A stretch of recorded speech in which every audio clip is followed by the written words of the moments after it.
I was like, yeah, we're like the city manager, Sean.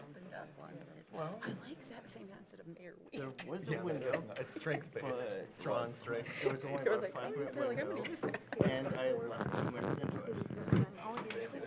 So yeah, I got halfway here and then it started raining again. Okay, we're gonna get started in just a second. I just want to say I noticed that there's quite a few students in the crowd, so we'll bear in mind if things go long, taking a pause, but we do have you all kind of hang out for a little bit to observe the meeting and not sign ahead of time. So we are aware and we won't keep you till 10 o'clock. We might keep everybody else, but we won't keep you all until 10 o'clock. So with that, I will go ahead and start this regular City Commission meeting of Monday, May 4th, and all please rise for the Pledge of Allegiance. pledge allegiance to the flag of the United States of America and to the republic for which it stands, one nation, under God, indivisible, with liberty and justice for all. We begin, as always, by acknowledging the land on which we gather is the territory of the Ottawa and Chippewa peoples who have stewarded this land through the generations. We thank them for their strength and resilience in protecting this land and inspiring us to uphold our responsibilities to do the same. So with that, we will go ahead and start with our roll call. Sarah, please. Oh, yeah. Commissioner Anderson? Here. Commissioner Treadwell? Here. Commissioner Bowermer? Here. Mayor Pro Tem Ness? Here. Commissioner Shaw? Here. Commissioner Funk? Here. Mayor? Here. Thank you. And first, I'd just like to say May the 4th. Happy May the 4th Day to you if you celebrate. Let's all keep that resistance in our heart. So with that, I will go to the city manager for announcements, please. Yes, thank you. Good evening. I have some announcements to make for this week, the week of May 4th, 2026.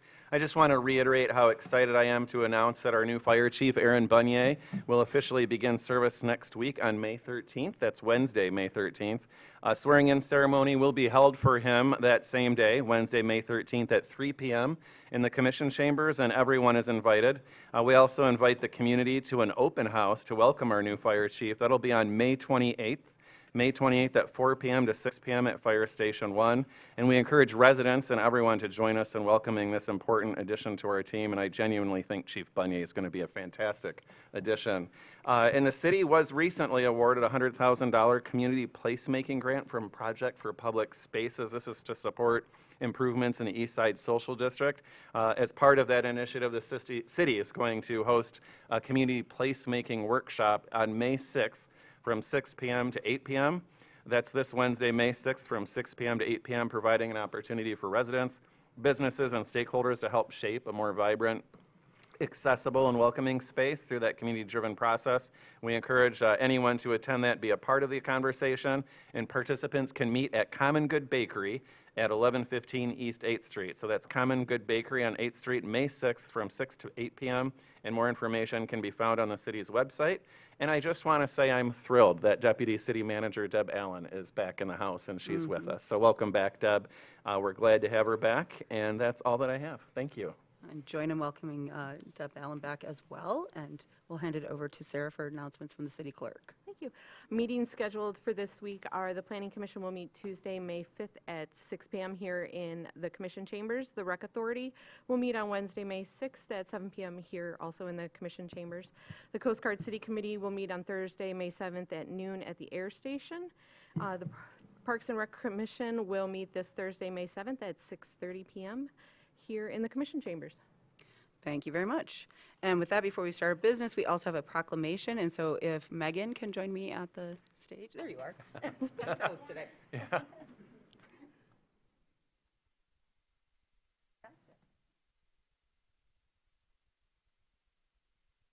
I'll do the formalities here. So this is the City of Traverse City proclamation of International Compost Awareness Week, May 3rd through the 9th, 2026. Whereas the Compost Research and Education Foundation has declared the first full week of May to be the annual Compost Awareness Week, whereas composting is a way of returning organic resources to the soil to restore soil health and enable its essential function in the carbon cycle, whereas applying finished compost is a proven method of growing healthy food, conserving water, improving resiliency during flooding conditions, which we know, reducing non-point pollution, decreasing dependence on chemical fertilizers, and reducing erosion, whereas the state of Michigan has established goals for organic diversions of compost utilizing through updates to Part 115 materials management planning requirements, recognizing compost as an effective strategy for resource recovery, waste reduction, reuse, recycling, and pollution prevention, whereas materials such as yard trimmings, biosolids, food scraps, manures, and animal bedding can be converted into beneficial product known as compost, whereas communities through local government, public works, professionals, and conservation partners can have a significant impact on clean water, soil health, climate change, and landfill diversion by using compost, whereas the City of Traverse City is advancing sustainability through its compost and food waste reduction project, working to reduce food waste and expand composting opportunities, whereas this year's theme is Compost, Feed the Soil That Feeds Us, highlighting compost's role in supporting healthy soil, food systems, and communities. Be it resolved that I, Amy Shamrow, Mayor, on behalf of the City of Traverse City of the State of Michigan, do hereby proclaim the week of May 3rd through 9th, 2026 as Compost Awareness Week. And so with that, there you are. I was like, Megan, who is the true expert on this, is going to share a few words with us. And so thank you, Megan. Thank you for being here for this. Yes. Well, I'll reiterate a lot of what Amy said and how the City of Traverse City has really taken a step in a beautiful direction in the past couple of years with the pilot food scrap diversion program that I have partnered with the city along with Seeds to put into action. We have filled that thing up as quickly as we can and are getting really great finished product out the back. So it's been a fabulous program, lots of community support, lots of people on the wait list, and we are very thankful for your support in that. So with International Compost Awareness Week, we want to feed the soil that feeds us, and I really am honored that I'm part of such a great community. We're so glad to have you. Thank you. Thanks, Amy.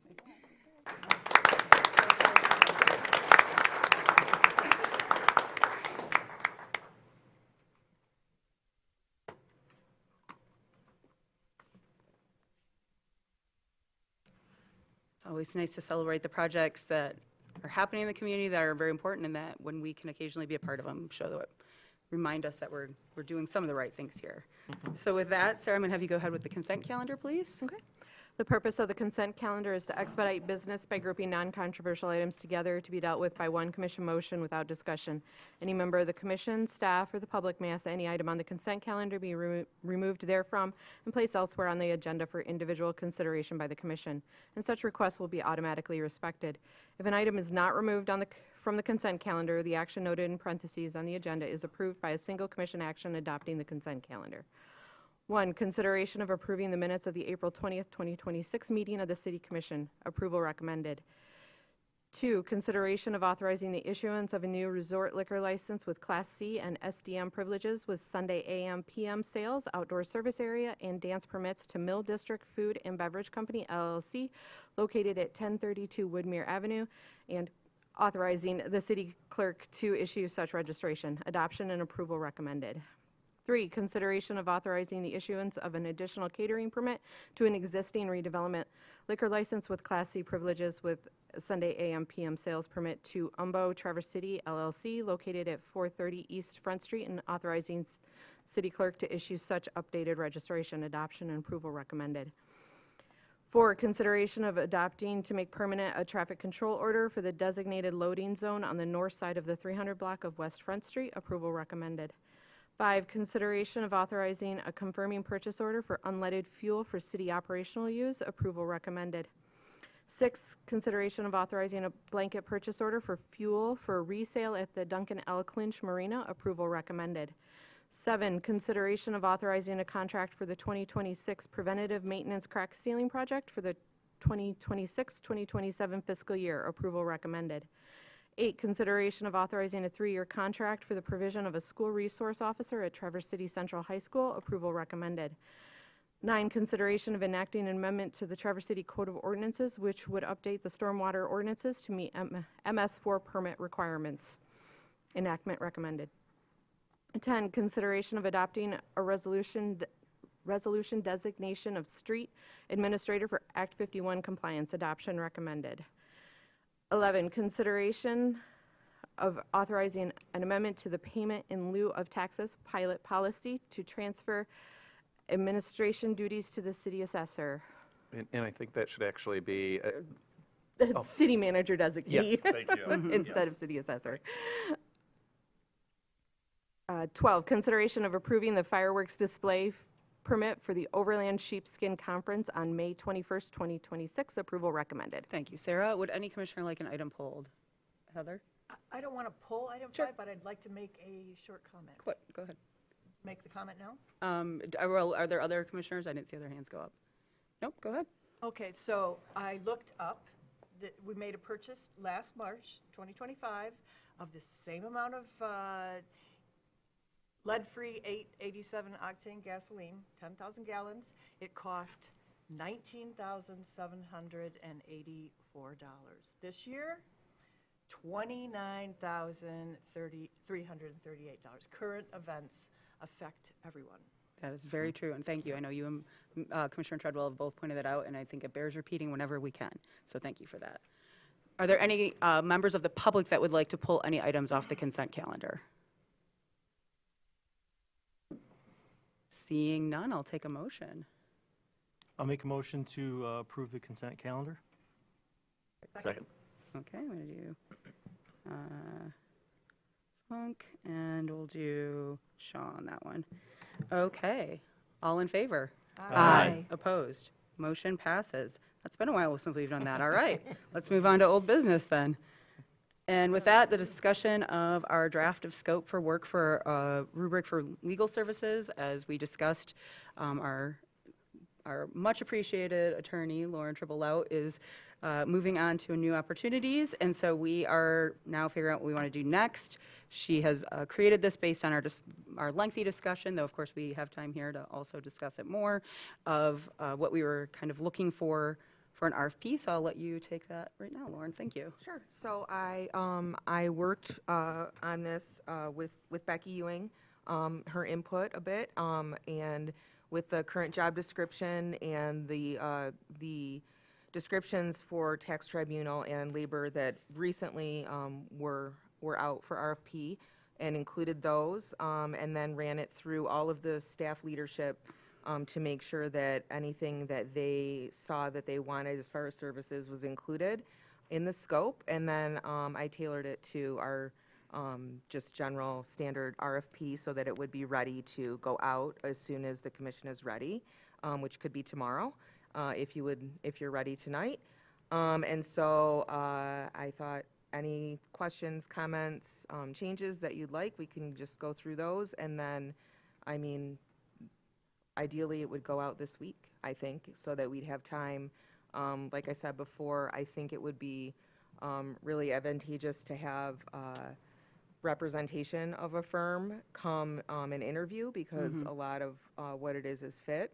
So you'd want to talk to that leadership prior to entering into an agreement. That will help you make your choice. And I think there is time for that if we get the RFP out this week. Mitch, go ahead. So to that point, do you feel that there is adequate interest to have met that timeline if we get it out soon?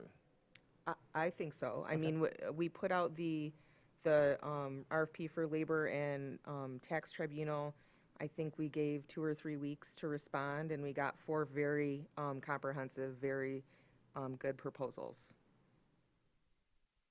Other questions? Go ahead, Jackie. I saw that toward the end of the RFP, there is a very brief paragraph on evaluation of proposals. Do I recall that last time we talked about having a rubric? And is that something that you would plan to create while we're awaiting responses to the RFP? And There was a rubric, did it not make it it's not in into here, because actually, Jackie, I appreciate you bringing that up, because I wanted to see a rubric as Oh, well. And so I would Yeah. also join in requesting that we have that in the next week or two as a part of our agendas. Well, I guess it didn't come across very clearly. Is the It's rubric just page the- 167? Yeah, it's just the columns, and it didn't really come across. It should have been a table. I'm sorry about that. Yeah, so if that's gives us an idea of what we're looking at, but I too, for how I process things, would like to see that as a table brought back to us at a meeting soon. Yep, and I wouldn't, I didn't fill in any proposed, like, point system or anything, because those are sort of, you can pick how many points you want to give each of those columns, sort of a thing. Does that make sense? I thought that was more for the commission to do than for me. Do we have room to discuss that even on Sure. next week's study session agenda?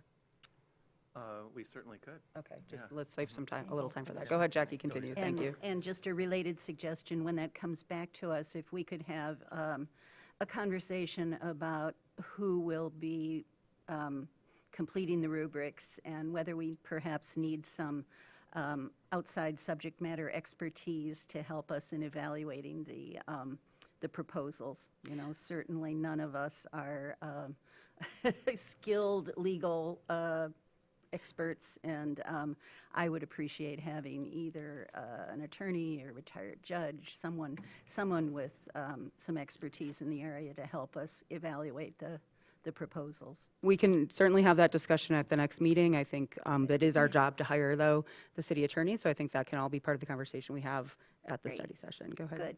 Good. Laura? It might be helpful, Lauren, in preparing for that study session, if we had a little more detail around the columns. So, for instance, firm composition, what exactly would that mean to a layperson? Okay. And meets minimum qualifications, I'm not sure, other than being, you know, bar approved. I don't know what the minimum qualifications would be. So if each of those columns could have a little more detail around them Yep. in terms of how we would evaluate Okay. each column, that would be great. Thank you. And as far as putting out so that we don't, to the point of Lauren, we don't delay this too much, I think we can get into the nitty-gritty of that at the next week or in future discussions, but I think getting the RFP out, firms will know that, you know, if they have a tax expert but not a labor expert, that we're probably looking for both, and that's going to be how we're going to weigh it. Other parts might be weighted differently as people are maybe seeing that RFP come out in the next few days, but I don't think fundamentally what we will edit will change dramatically what firms are looking at and what we are looking for based on what's in this packet. Okay. So, unless anybody disagrees, but I think that the overall gist of it kind of falls in that direction. Go ahead, Jackie. Simply that I agree with Mayor Pro Tem Ness that we would need more detail in the rubric, and the sooner we can have that to live with and to comment on, the better. Absolutely, agreed. Other, Heather, and then Ken, and then Laura? Are we looking for either a single attorney or a firm with this, or just a firm? Just a firm is what I heard from the To cover commission. for The the next 18 18 months, months? yes. But you would have to pick a person to officially be the city attorney. Yes, there is, from that I firm. mean, it's usually the lead attorney is named, and then the firm is contracted with. Yep. Ken?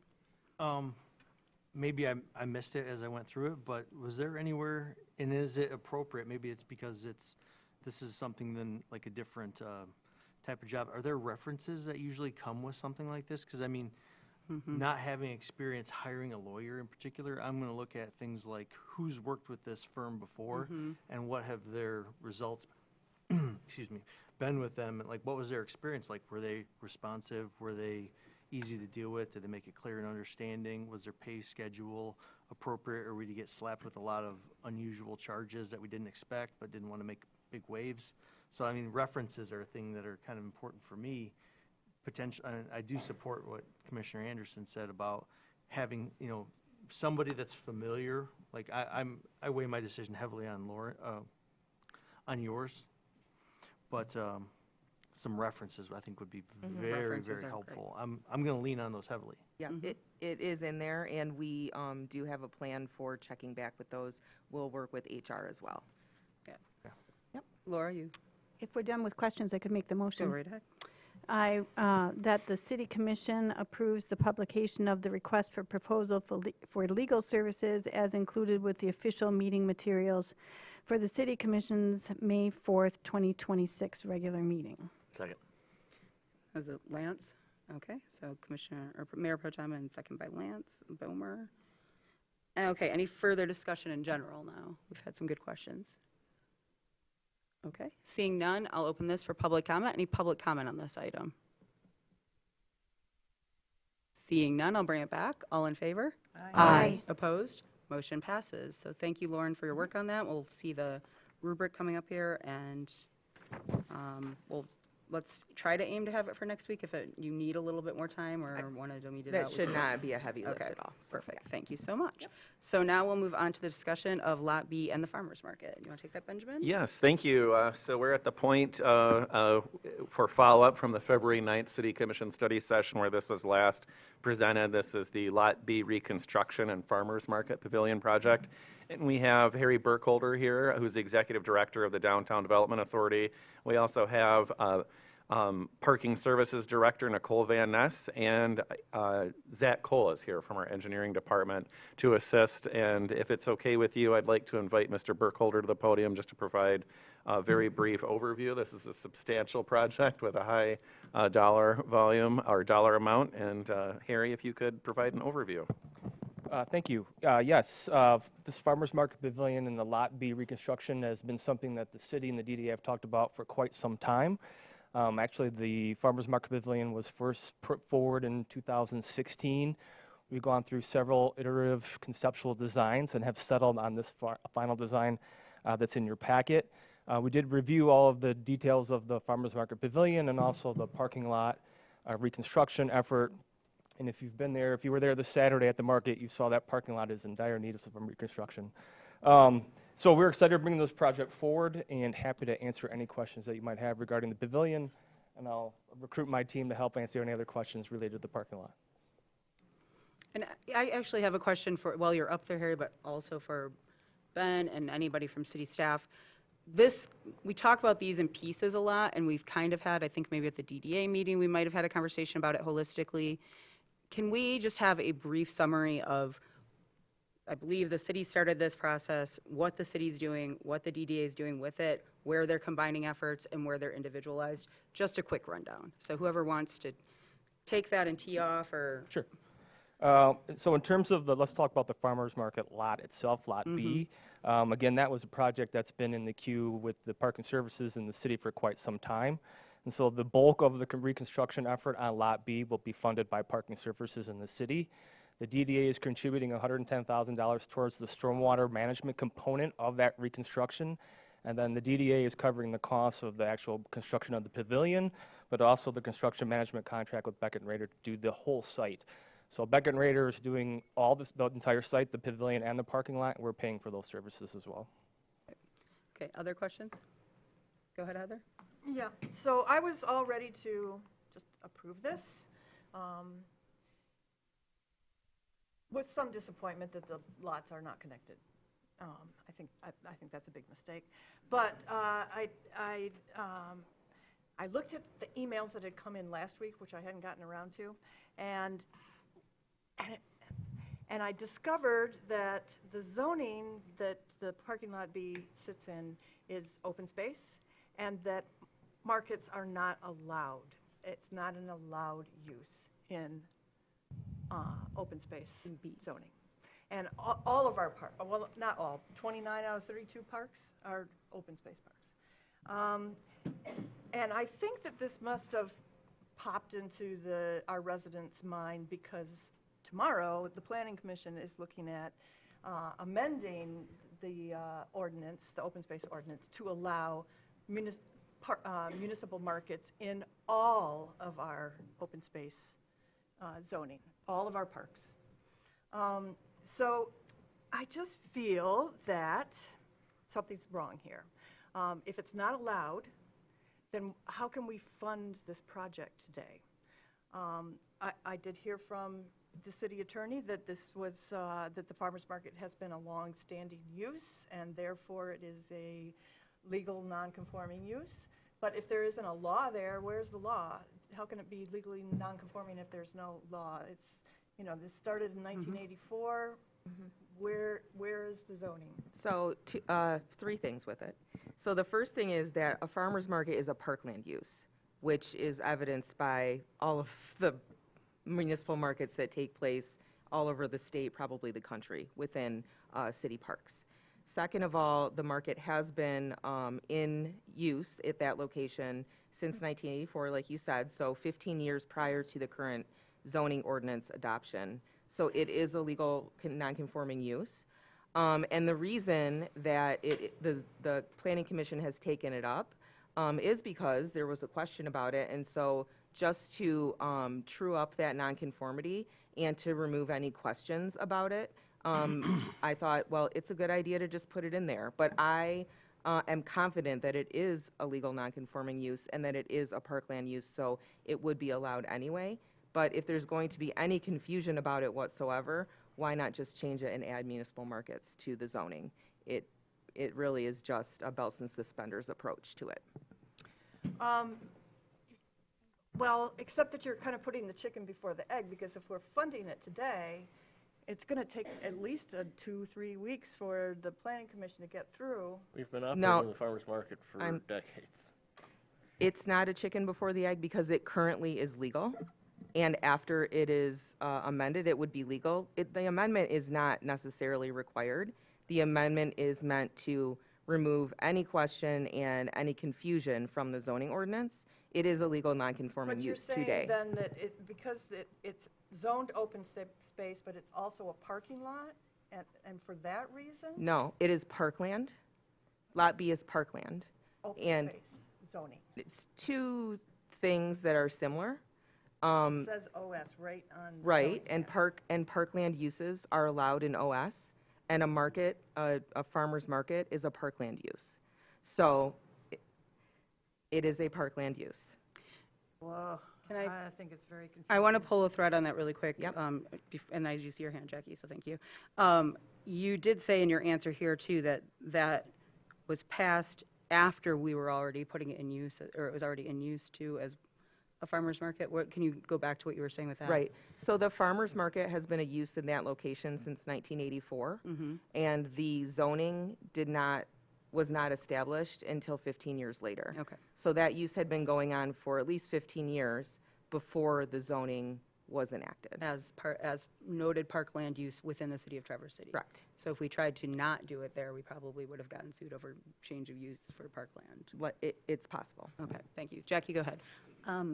Just to add a couple of things, the input that we've been receiving via email from multiple lawyers would contradict your reasoning there, and is actually asking to discover what zoning was in place in 1984. And certainly there's a lot of case law existing about parkland use and so forth. There have been requests to the planning department for examples of where farmers markets are operating on parkland, and we haven't closed that loop yet. In tomorrow's planning commission meeting, there actually is a public hearing on this subject, and to me, it seems a bit disrespectful of the public input process for us to go ahead and make a commitment for a $3 million construction contract before that loop has been closed and before the public has had an opportunity to be heard. So I am in favor of a short delay just to wrap up any loose ends regarding the zoning. I do feel that we're having a bit of a cart before the horse thing, that just a short pause would help to resolve. I would ask the question to the rest of the team whether a short pause would put the project in jeopardy for this summer. And I don't know the answer to that. And so that's just something to also consider. You know, I guess you can close the loop on that, but it's my strong recommendation that this use is a parkland use and that it is a legal allowed use. Let me ask Lauren then, if we do pause because we're considering this, in your expert opinion as a municipal attorney, would we then be allowed to actually hold a farmer's market then? If the use is in question, would we have to suspend the farmer's market while we're waiting as well? If that's really the legal question that we're playing with up here, would we have to cancel the farmer's market for the next couple of weeks? I would not recommend that. Would that in theory be, if the use isn't consistent to do this, is it consistent in holding the market every week? I guess that is a theoretical question you can ask, but I do not think that that is a conclusion that a court would very likely come to at all. But do you think that they would also believe that this falls outside of the use of our current zoning either, though, the courts. 'cause I you're- don't believe that. Okay. I mean, I've litigated parkland use on the Bijou case, and the theater is a parkland use. And we found many examples all over the country and in Michigan where there are theaters in parks. I think it is even more likely that we would find even more examples that there are farmers markets in municipal parks.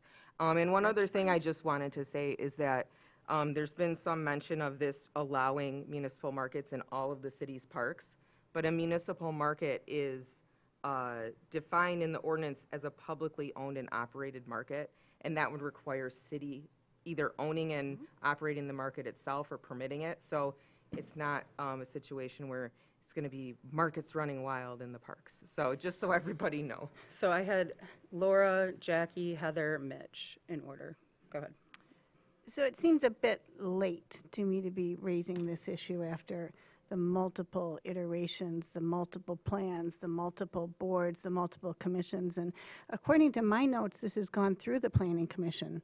January 21st, 2026, it went through the Planning Commission, was approved. It's been to Parks and Rec Commission, I'm sure, at least once. So it's gone through Parks and Rec, it's gone through planning. It's, again, multiple iterations, multiple boards, multiple reviews. It's specifically included in the city manager's initial 2026-2027 budget. This isn't a new idea. It's been a long public process. I think, as Harry alluded to, it started well over a decade ago. So I'm a little surprised that we're raising this issue tonight on whether or not it's legal. And we have our city attorney here on the dais telling us that it is legal. And it's our responsibility as city commissioners to listen to the advice of our city attorney. Thank you. Excuse me. Next is Jackie. Like you, I was very surprised that this became an issue. As you know, I sit on the Planning Commission, and it was raised earlier this year and has been going through the process. And the process is not yet complete from the Planning Commission standpoint. So that really is the point, is that we're out of sync timing-wise. But wasn't it approved by the Planning Commission already, this plan? Portions of it have been, but the entire process has not been completed. The project Is that was- accurate? Hold on, Nadia. The project two was separate approved by things. the Planning Commission as part of their process under the Zoning Act. And under the, as to location, character, and extent, So the- under so the the- master plan. So they've already The taken need- action. The need for a text amendment to our zoning ordinance has become apparent later in the process, and that is the portion that is not yet complete. But the project has been process. approved, Yeah. just to make clear to the public. Heather, go ahead. You know, we get these projects, I don't think to look at the zoning ordinance when these projects come to us. And apparently, the Planning Commission didn't think to look at allowed uses either in the open space. I am just stunned that we've gotten this far all these years and nobody has thought to look at this. And obviously, somebody raised the question recently, because that is why the Planning Commission is looking at this tomorrow. I mean, what problem are they trying to solve with adding municipal markets as an allowed use? They're trying to solve this problem. Quick, get it in there. I think this is just a crying shame. I'm also really confused about parkland use and zoning use, because I look at zoning use, how am I supposed to how do those connect, and how am I even supposed to find those things? You can allow, theaters are allowed in open space. There's a golf course you can have in an open space, but there's nothing in there that says municipal markets. Well, So how would I even find that? Lauren, I just want to tee this up a little too, because we hear this a lot on everything from ADA accessibility on a project that's before us to today. You do look at our projects when they come through, so will you please summarize again? This was not looked at. Right. So it is so parkland uses are allowed in the open space districts under the zoning. And this is a parkland use. So there's not like, Where are the It's not parkland uses? documented. Where do I find that? It is, basically, it is any use that is natural to a park, to recreation and to recreating and to having a park. So it can be a multitude, it would be too many to list in a zoning ordinance. And within the definitions in a zoning ordinance, you will find that. So it's not an exhaustive list. It never has been. The point is not that the Planning Commission is trying to jam something in at the last minute because this is not a legal use. The point is that the Planning Commission is, on my request, trying to clarify something that is obviously confusing and to make it more clear so that the question is more readily apparent to the public, to the Planning Commission, to anybody reading the ordinance. I would have no problem going in front of a court and arguing, and I would be quite confident that a municipal market is a parkland use. I don't think that any reasoned court would come to a different conclusion on that. Mitch? Yes. I think this is opening up a can of worms that really is a separate issue because not all of our parks are zoned open space. Not all areas zoned open space are parks or even designated parkland. But it does bring in the issue that we are also not, as a city, the only entity controlling open space zoned parcels. You also have the county operating a civic center, so theoretically the county could operate a farmer's market with this. There's also sections of MDOT-owned land along railroad or highway corridors, so theoretically the state of Michigan could have a market. I don't think either of those would happen, especially since we do have such a long-lasting and thriving farmers market here in Traverse City that is operated by the city. And I see no reason in zoning why that farmers market should not be allowed to continue. In fact, our list of allowed uses I have criticized as being much too specific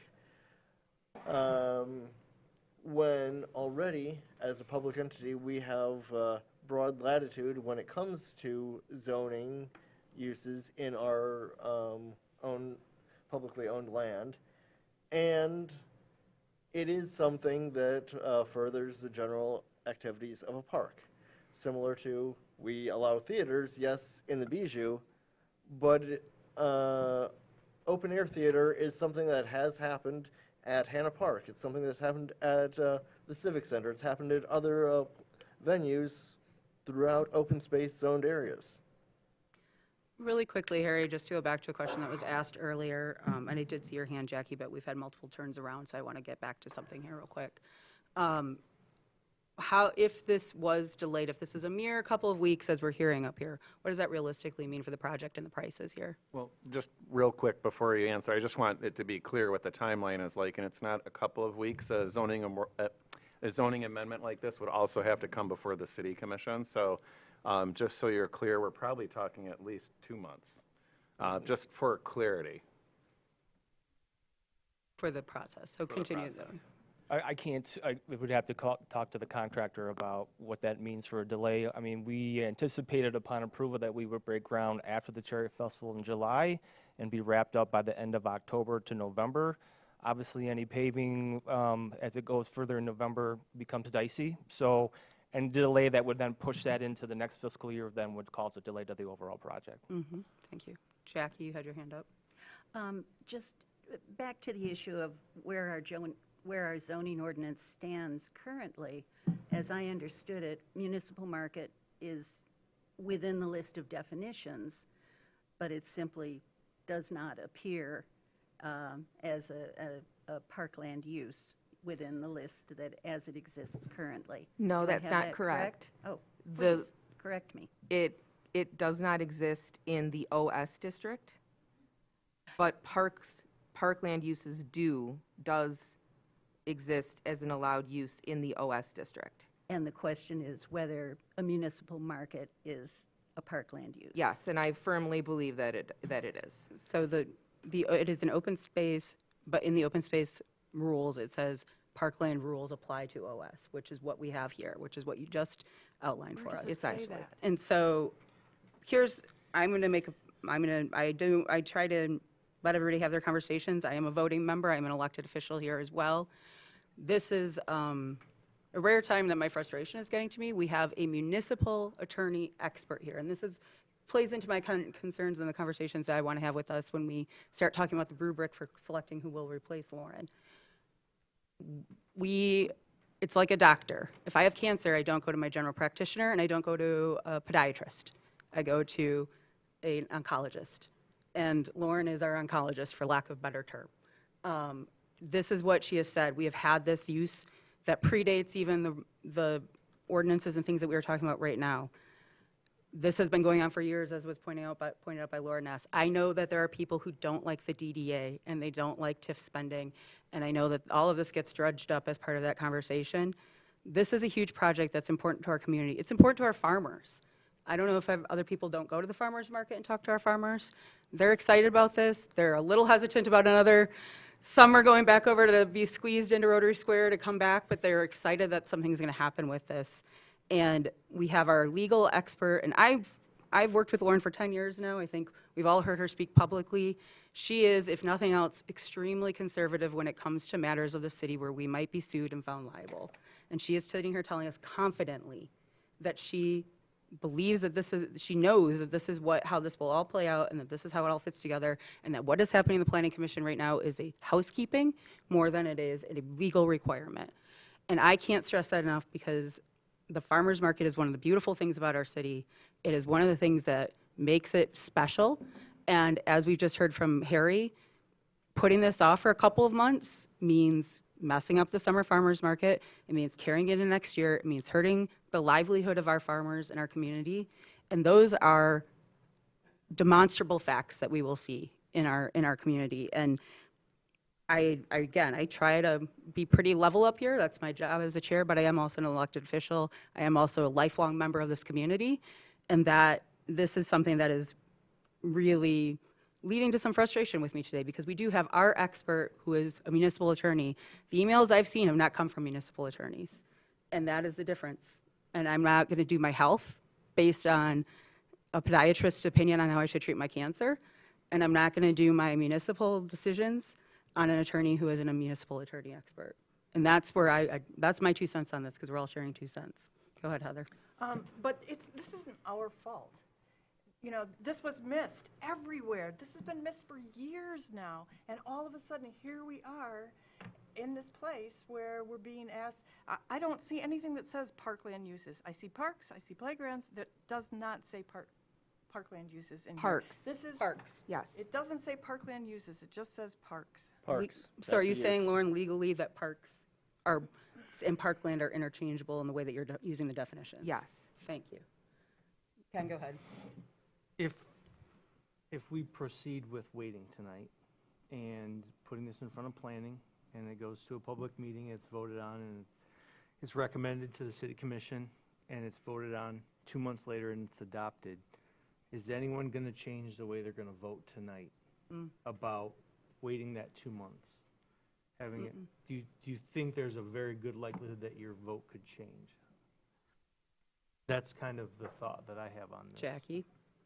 My vote would change. The input that I've heard from emails from attorneys have included case law. They've included references to the need to explore what the zoning was when the farmers market began in 1984. Going back to your medical metaphor, I'm looking for evidence-based medicine.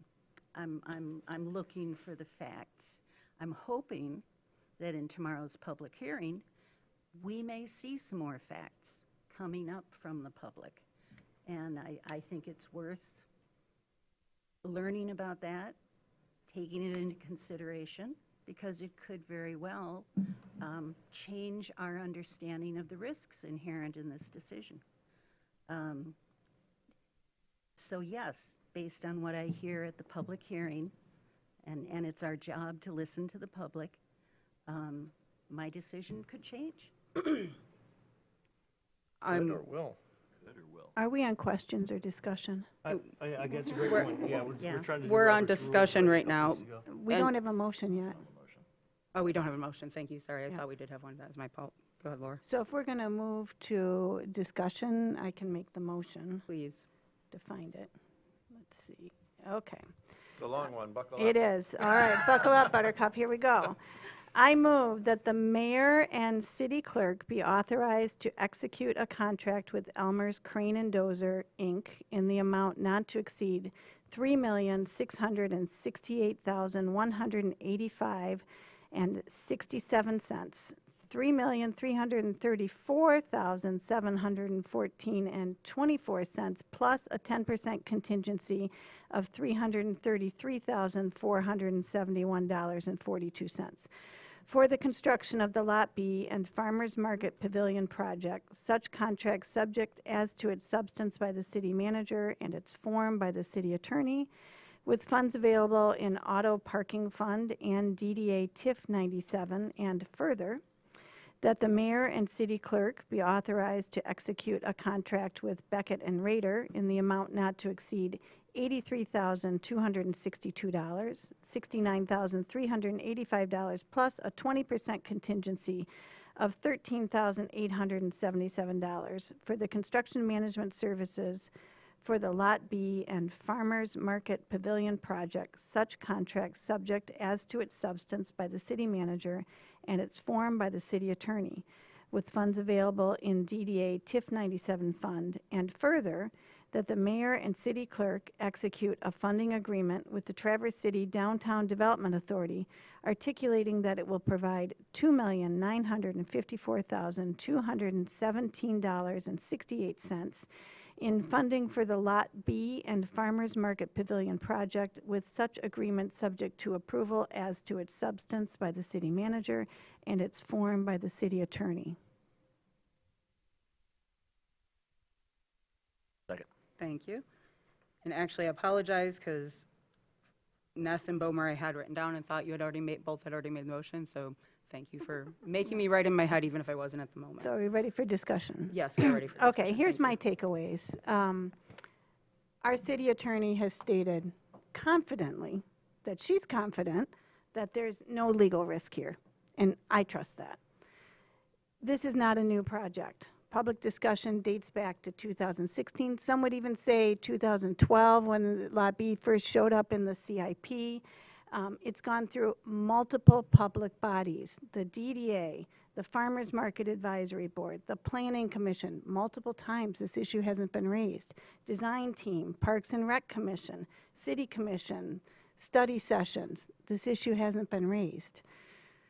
There's been real stakeholder input. I know Commissioner Anderson referenced a concern about being disrespectful to the public. We've had substantive public engagement on this issue through structured advisory board reviews. We all received, I believe, the 2025 letter, the vendor letter support from the farmers. And this project isn't a one-off decision. It's aligned completely, 5 out of the 6 pillars, with our strategic plan. It aligns with stormwater management and infrastructure investment, parking redesign. It really bumped up against Rotary Square, and how are we going to approach Rotary Square? So we've been through all of that iteration. I think it would be a real mistake and a disservice to the community to delay on this vote based on this conversation. It sounds like some cleanup needs to be done with zoning, and that can be done, but that this could run a parallel track so that we can get moving with this, and that there's no legal risk in waiting for that to happen. Go ahead, Lance. Yeah, I am of the opinion of that we should probably listen to our legal attorney. She's never lost a case for the city, so I'm pretty confident she wouldn't lose this one. That's a very excellent point, Lance. Jackie? Just to clarify, the issue is not support or non-support for the pavilion itself or the Lot B, redevelopment, resurfacing. This is about zoning. This is about do we issue construction contracts when there is a question regarding zoning. You have case law saying that's a real question. No. That's because I'm not a lawyer. Well, but we have a lawyer Look telling up us that cases. this, I can look up cases. I'd like to ask Lauren, since this is that was a statement that implied some legal certainty to it, please reiterate for us where we are legally with this in relation to all of that. I mean, I think that the mayor pro tem summarized it well, and I don't need to restate it. I'm not concerned about a court saying that a farmer's market is not a park use. I'm not worried about that. Because OS already refers to parks, Yes. and parks use is our parkland use. Yes. Thank you. Heather? Well, again, I am astounded that we've gotten this far and that as many bodies in this city have looked at this and have looked at this and have looked at this and they haven't seen it. And it's tragic that here we are today. And if it weren't for the Planning Commission scrambling around, trying to put municipal markets as an allowed use into the OS tomorrow, Are they then scrambling? I wouldn't be saying anything. But that is a huge red flag. It's a red flag. Mitch, go ahead. As a planning commissioner, I can say that we are following our normal schedule for introducing an amendment, having a public hearing on an amendment, voting on it, and then it will come to the city commission. As City Manager Marentet said, it is a process that, if all goes smoothly, takes 2 months. That is not scurrying. I'm also going to say again, because these narratives can get out of hand sometimes, that this isn't that no one saw it. It's that our attorney, our legal representative, who is an expert, former head of the Michigan Association of Municipal Attorneys, has said that didn't raise a pause for her because of the grandfathering, because of the parks use, and because of everything else she just outlined for us. So this implication that this was oversight by everybody working in our system is not at all a fair aspersion to cast on our staff. And I think we've heard that it would be disrespectful to some of the emails that we've gotten, some of us have gotten. I think that's disrespectful. Mayor Pro Tem Ness made a good point. It's disrespectful of the public input we've had. It's disrespectful to the farmers. You know, if we choose to not vote for this because we don't want to spend the money, that's one thing. But to overlook the advice and the very firm stance of our attorney, that's disrespectful as well. Go ahead, Nola. And it's not just our staff. It's the multiple scores of volunteers that serve on these boards and commissions. It's disrespectful to these boards and commissions who have approved this multiple times coming through all of the various iterations. So I agree with what our mayor has said. It's important that we not leave this room, no matter what way the vote goes, with some type of a cloud that this was unnoticed, that our staff never noticed it, that these multiple boards and commissions never noticed it. I don't think that's what the issue is. At this point, I'm going to invite, is there any public comment on this item? Please feel free, if there's a few of you, feel free to even I'm going line to read up. the rules real quick. We ask that you state your name and address, indicate if you're a city resident, non-city resident, and/or city business owner. We have a 3-minute time allotment per speaker. When your time has elapsed, the timer will beep. Finally, request that all language be respectful to all parties. Hello, Tim Pulliam, 516 West 11th, Traverse City. It would be hard to believe that, not knowing anything about the legal side of this, that a municipal farmers market wouldn't be a parkland use in a park. So that's really all I had to say. I mean, I don't think anybody would have to overlook that. I think everybody would just assume, like, the city farmers market in a park is a parkland use. That's it. Thank you. Thanks, Tim. Kyle Warner, 10495 South Walnut. I am the current farmers market manager, employed by Seeds, and I work closely with the DDA.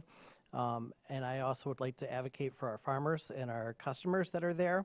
And this project would be huge for every single one of them. I understand that, this project may meet 4 out of the 5 goals, strategic goals for this city. I would argue that it meets all 5, because after you have housing security, you then need food security. We offer programs in for this market that allow access, and food is health.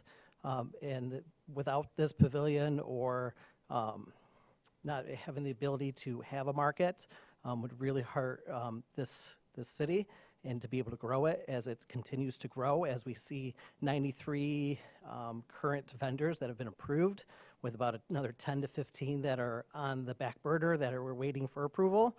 This market is needed in a community like this, and it's something that, much like tennis courts at an apartment complex, is needed in a community, because that's where people want to go, is where a community is supported. Thanks. Thanks, Kyle. Megan Alexander. I am at 1202 Lundeland Terrace West. I am not a Traverse City resident, but I am the longest standing member of the Farmers Market Advisory Board. I'm currently secretary, and I sit alongside farmers, one of which is behind me, and we have belabored a lot over this and the future of this market. We take it very seriously that we have a market that people flock to and that people love, but people have to walk through potholes to get to. And we want to make it a safe, accessible place for everybody to enjoy, as well as for our farmers to not have to endure all of the elements to come to their community. Thank you. Thank you. Hey, I'm Ryan Lanham. My address is 7771 Valley Road in Rapid City, Michigan. I vend at the Traverse City Farmers Market as a vegetable producer. In 2025, about 55% of my sales revenue came from that market alone. So I've got a lot of skin in the game, and I think on behalf of all the other farmers, I think kicking this can down the road would be a grave disappointment, because it's such a great community gathering space.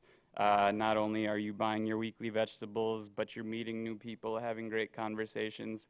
And I think having a more permanent space, regardless of the weather, people will be able to have that interaction. And I just think it'll be an amazing third place for people in the city. Thanks. Thank you. My name is Justin Reed, 630 Cottage Drive, Apartment 1B, Traverse City, Michigan. I would like to remind the City Commission that, you know, the farmers market is something that locals can enjoy. You know, we had things that locals enjoyed, but one by one, those kind of went away. And this is one of the things that can be improved, and that can be enjoyed by everybody. Thank you. Thank you. Any further public comment on this item? Okay, seeing none, I'm going to bring it back to the commission. Go ahead, Ken. For further discussion, right? You're welcome to make a comment before the vote, yes. Yeah. Did anybody else want to make a comment? Because I do. Go ahead. I wrote down a bunch of thoughts on this, and obviously you can see with all the debate that we've been having that this is incredibly a sensitive issue. So I listed some disadvantages that I saw to this project: annual maintenance costs, painting, cleaning, general upkeep. Likely discussions about enclosing it to allow for utilization year-round, because it's obviously only going to be used by the farmers market for a few weekends in the summer. So the natural discussion is going to lead us to, how do we utilize this space year-round? Some problems: lost parking spaces and future revenue from lost parking spaces is something that I'm not in love with parking revenue, but I know that it is a piece of the puzzle. And I think it's important to acknowledge that. We should look at that in the future, how much parking we give away for different things. Feelings. I like and support the farmers market and the local vendors. Having this is very important to them, and I would argue is equally important to our community. The farmers market, though, is an event. It is not a location, and an event can be held anywhere. The open space, Rotary Square, any non-specific parking lot. We could even close Front Street every Saturday in the summer from 8 a.m. to noon to place businesses and farmers side by side to amplify their benefits without dealing with any of the disadvantages of that pavilion that I already referenced: parking spaces, revenue, perpetual maintenance. One struggle with this pavilion for me is the emotional attachment that's been created with it. If something like a pavilion causes so much controversy, should we really pursue it? And is it a frustration towards the DDA? I don't think that personal feelings towards any person or organization should contribute merit in deciding yes or no on a project. particularly this one. I feel like a really honest question at the beginning should have been, is this a want or is this a need? The suggestion that not supporting this project means that you don't support farmers has been inappropriately used as a weapon against thinking practically about whether we can afford this project or not. Personally, I don't love this project, but I don't hate it either. There's been discussion about what happens to the earmarked monies if they're not utilized on the project that have been saved for this. It's a good discussion for another day. Do we return it to or roll it over to another project that we need that could be money better spent? Should we let the DDA build this anyway because they aren't going to give the money back and their spending agenda is already set? Asking and surveying people if they want this project or if we need this project and looking for just a yes or a no is single-minded and doesn't bother to ask, can we afford it? It doesn't take into consideration everything that we might be saying no to or giving up forever in its place. We need to really think about how many parking spaces we surrender for every project that we do. We need to think about whether a project is a want or a need. The Farmers Market Pavilion seems to be what the DDAs across the state are doing. What about having this pavilion keeps Traverse City from becoming just any old place USA? If everybody else is doing it, what's special about it? I think we really need to place true needs into one category and think about wants in the other category, and we'll start to have a clearer picture about our priorities.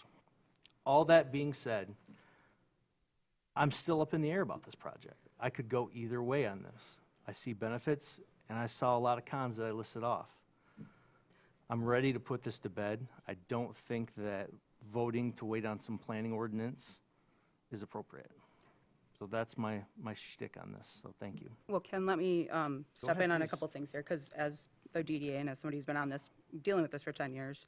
So I was at the farmer's market last year when the hailstorm hit. And we say we could have it on the street, we could have it anywhere. Watching as farmers lost very big investments for them, their tents and things, because they weren't permanent, because there wasn't someplace. All of them said when I was walking through, when are we building the pavilion? This, having something structurally sound makes a huge difference to us, because this is Michigan, and they started last weekend. We know what the weather was like last weekend throughout. And so I think that as everything at the end of the day can be considered a want. Parking's a want. It's not a need. It's something that we provide. And so regardless, though, because of this, and this was touched on quite a few study sessions ago, so it got lost probably in a lot of the conversation, is a lot of, once we decided to go into that lot and redo it for the stormwater treatment, MDOT said, whoa, wait, we just noticed you have some of our right-of-way here. So those parking spots that are going, we're gonna go no matter whether there's a parking pavilion there or not. And so that was a right-of-way issue. That was an issue of a different legal issue completely. So whether this gets built or not, the second we break that ground for the stormwater, those spots are gone. So, Do you want to finish some thoughts? yeah, I'll before just I finish really quick. respond? And then the last thing is, DDA won't build it anyway because that's our land. The only place that the DDA can do things in theory without city permission is Rotary Park. Rotary Park. Everything else has to get our permission, so that won't be done anyways. The money won't be in some Ponzi scheme or sleight of hand. It's either going to happen or it's not going to happen. So just to clarify a couple of points you made, because I think you asked good questions, and some of those have gotten lost over the months as we've had these conversations. But I think that those are some points that you raised that I think in the sifting sands of history of the last 10 years have come up but aren't always front and center. My understanding with the parking lot B was that if we didn't do this project and we just resurfaced or re-asphalted parking lot B, that we would not be losing those spots. When we break ground to go underground for the stormwater, then we would lose the MDOT right-of-way parking spots. That was my understanding from the That's beginning. correct, but the stormwater was the city ask, not the farmer's market ask. Right, and yep, I agree. Yep. So. Right. I don't believe we can resurface the lot, but Nicole, would you correct me on that? I might be wrong. Yeah, so good Under evening, zoning. Nicole Vaness, Parking Director. So we have, originally this project did start off as a resurfacing project. It's been kicked down the road multiple years. I think it was first put in the CIP back in 2007, actually. So in the past 2 years with zoning changes to increase the canopy, We cannot just resurface. If we do some kind of resurface on the whole project, we still have to add in landscaping and tree beds, basically, to increase the tree canopy. So we will lose some space, but we do have the opportunity to do, I think it's up to 20% per year without that piece coming into effect. So at that point, once that ordinance change did come in, we decided to move forward with a project to reconstruct, and that's when it was identified that the lot line did lie within MDOT. And so in reconstructing the whole lot, we determined that we would do what's right and give MDOT back the right-of-way before they asked for it. So that's when this project came to be in 2016, 17, as the current design that it was before we incorporated the market. But we've been planning to partner with the DDA for the market since 2014, when they first did their initial outreach for the shed or pavilion project. That has had a lot of public input on it. That was a lot of public input, both from farmers and the public, about what this would look like going forward, correct? In 2014? Well, just 14 start from since 2014. Yes. Yes. Go ahead. It's nothing personal. Unless the farmer is a city resident, I don't owe them anything. But I do owe every resident to be responsible with their tax dollars. And I know that this DDA money came from a regional allocation through TIF, so it comes from the county and everybody else who pays into that. But that's one of the things I think about. So we make it about, what about them? Well, what about the residents? That's my question. What about the residents? I think about that too when we raise that question of, what about the farmers? They're good people. I have no problem with them whatsoever. But the first thing I think about is the residents. And that's where I come from first. So I'm just wanted to share that thought a little bit. Laura, go ahead. So this is clearly a policy decision that we'll be making tonight. And I think that we all agreed late last fall, early this year, that we were going to use the strategic action plan and the agreed upon OKRs as the framework for our policy decision. This checks almost all of the boxes. And I would argue that if we're serious about using our strategic plan and the OKRs to guide our decisions, this is exactly the type of project that should be rising to the top.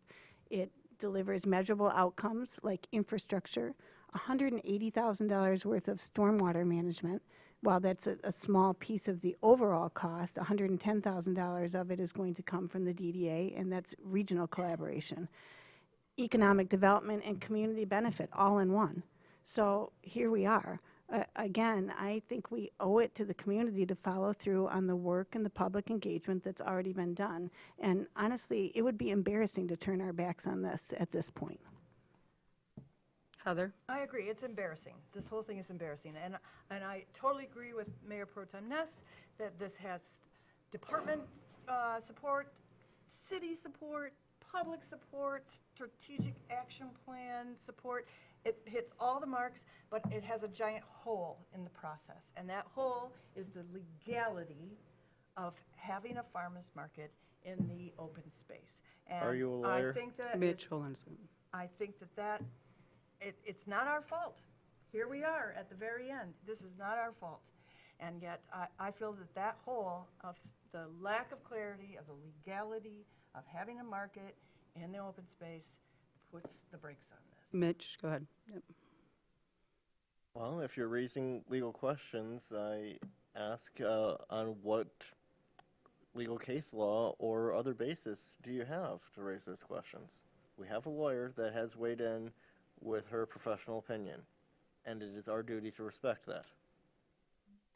And Ken, I'm going to say we have some consensus here that this does follow our strategic plan, which had public output from our city residents, that it has had years of city resident input on the farmers market part.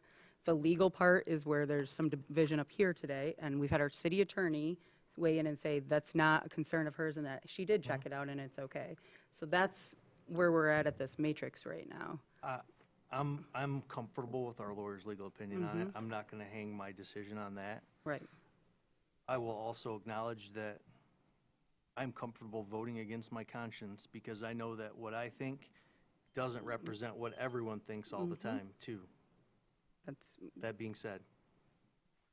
Yep. Jackie, go ahead. Just to say, again, this is not about the value or the strategic alignment of the Farmers Market Pavilion. This is about valuing the input of our community members. You know, you're saying that we've gotten this far based on extensive public input, and I agree with you on that. Let's continue that for the zoning issue. Let's just continue to value hearing from our public. Let's complete the process as it was designed. Why this zoning issue came up at such a late date is a mystery to me. And I hate that we are here. I hate that I'm still asking questions about evidence and about case law and about, you know, zoning in 1984 and still haven't gotten answers to those questions. So I'm sorry we're here. My family shops the farmers market every week, indoors, outdoors, wherever they're located, they're there. So please don't interpret my concerns as being against this project. What I am for is having a robust evaluation of the zoning situation that we find ourselves in and questioning whether we should be making a multi-million-dollar commitment until that is satisfactorily resolved and has worked its way through our process. Did you have your hand up, Laura? Well, I'm just going to end that with, we have some, there's public opinion on everything, and the choice at the end of the day is what's the best for the city. It's also where is the input from, and that's not to say that one or two people who have concerns about something aren't important, or even a small group, but this has been a very long process that has gone through a lot of iterations, boards, public input, everything else, and we have our lawyers, our municipal experts' words here saying this is not a concern of hers. So while I understand every commissioner has to vote, and that might still be a concern of yours, she has gone through the case history, the patient history, if we're going to go back to the old analogy here, and has arrived where we are today and is recommending we go forward without hesitation on that. We all have the right to vote how we are, but I'm going to say that that is the support or not support of her is very much there. And so that is what that is. So with that, I'm going to call the vote. All in favor? Aye. Opposed? Nay. No. Roll call. Commissioner Treadwell? Yes. Commissioner Bomer? Yes. Mayor Pro Tem Ness? Yes. Commissioner Shaw? No. Commissioner Funk? Yes. Commissioner Anderson? No. Mayor? Yes. Thank you for everyone's input on that, and thank you for the debate. I'm looking forward to seeing the Planning Commission move forward. Everybody know that that is tomorrow, but I also want to thank our attorney for all her hard work on this item. So moving on, we will now go to the Carnegie. This is an amended, and this was brought up at our last meeting, I can't remember, to bring forward an amended extension for their lease so that we can be fair to everybody. So if you want to go ahead and take that. Absolutely. So at the April 20th City Commission meeting, the commission asked me to look at making a recommendation regarding a lease extension. I think it makes a lot of sense. It's very fair to Crooked Tree to extend the lease by a year. I will say that I checked with the library, who is also, as you know, in contention for possibly locating at the Carnegie building or co-locating. And they have no concerns either. And the reason why I checked with them is if they had said, if you extend it by a year, that makes our proposal moot, you would deserve to know that. That's not a concern. There is absolutely no valid reason in my mind to not extend their lease. I do recommend a 3% rent increase, which Crooked Tree has reviewed and accepted. And I will say that we had our first session with Crooked Tree and the library last Thursday. I am encouraged by the folks coming to the table with a mindset of possibilities, exploring with what appears to be honest conscience about the issues that both parties have, and have even discussed some other unique ways to collaborate outside of this sort of situation. And so just while I'm on that subject, I know it was last anticipated that I would return to the City Commission at your May 18th meeting with a recommendation. I will say that all of the parties, including me, agreed that waiting until June 1st makes sense. We need a couple more sessions to talk through it, and I just don't think it make sense to stick to a hard deadline by 2 weeks when we'd be abandoning the possibility of a more collaborative arrangement. So I see this as all the way around positive, and I wholeheartedly recommend your approval of this. Go ahead, Lance, and then Heather. Yeah, just a question. Would we need to, Ben, then amend the motion that we made at the last meeting? If there's a that's a great question. If there's a consensus of this board at the May 18th meeting, we'll put it on the agenda, and there can either be a consensus or a motion, because you did direct me to come back on May 18th. Good question, though. Go ahead, Heather. Thank you very much, Ben, for getting this back to us quickly. I move that the mayor and city clerk execute an amendment to the lease with Crooked Tree Arts Council for the lease of city-owned property at 322 6th Street to extend the lease through October 31st, 2027, and increase the annual lease payment by 3%, with such amendment subject to approval as to its substance by the city manager and its form by the city attorney. Support. All right, I'll give that to Shaw and Funk, but thank you for the enthusiasm on that, Commissioner Anderson. Go ahead, Mitch.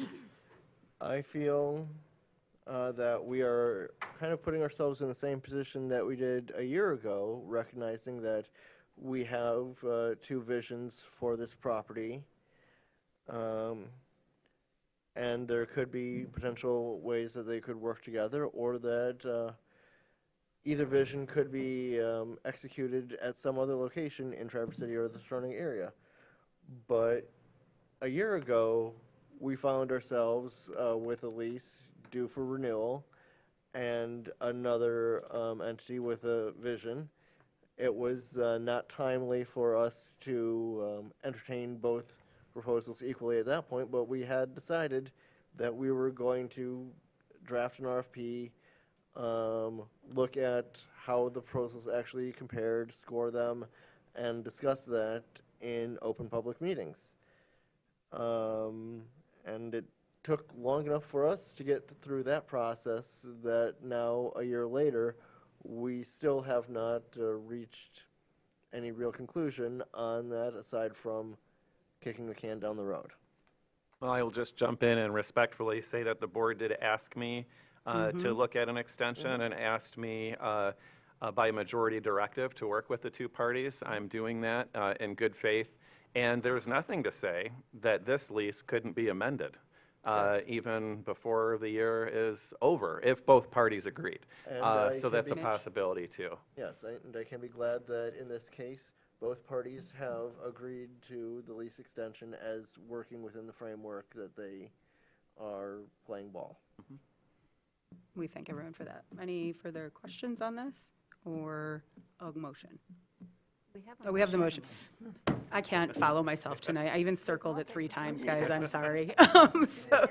So with that, any public comment on this motion? My name is Christy Wodak. I'm the Managing Director at Crooked Tree Arts Center, 5098 Stonefield Drive, Traverse City. I do have one clarification. We were, at the meeting, you mentioned the lease increase, but Angela nor myself are in the position to approve that. That will end up going to our board.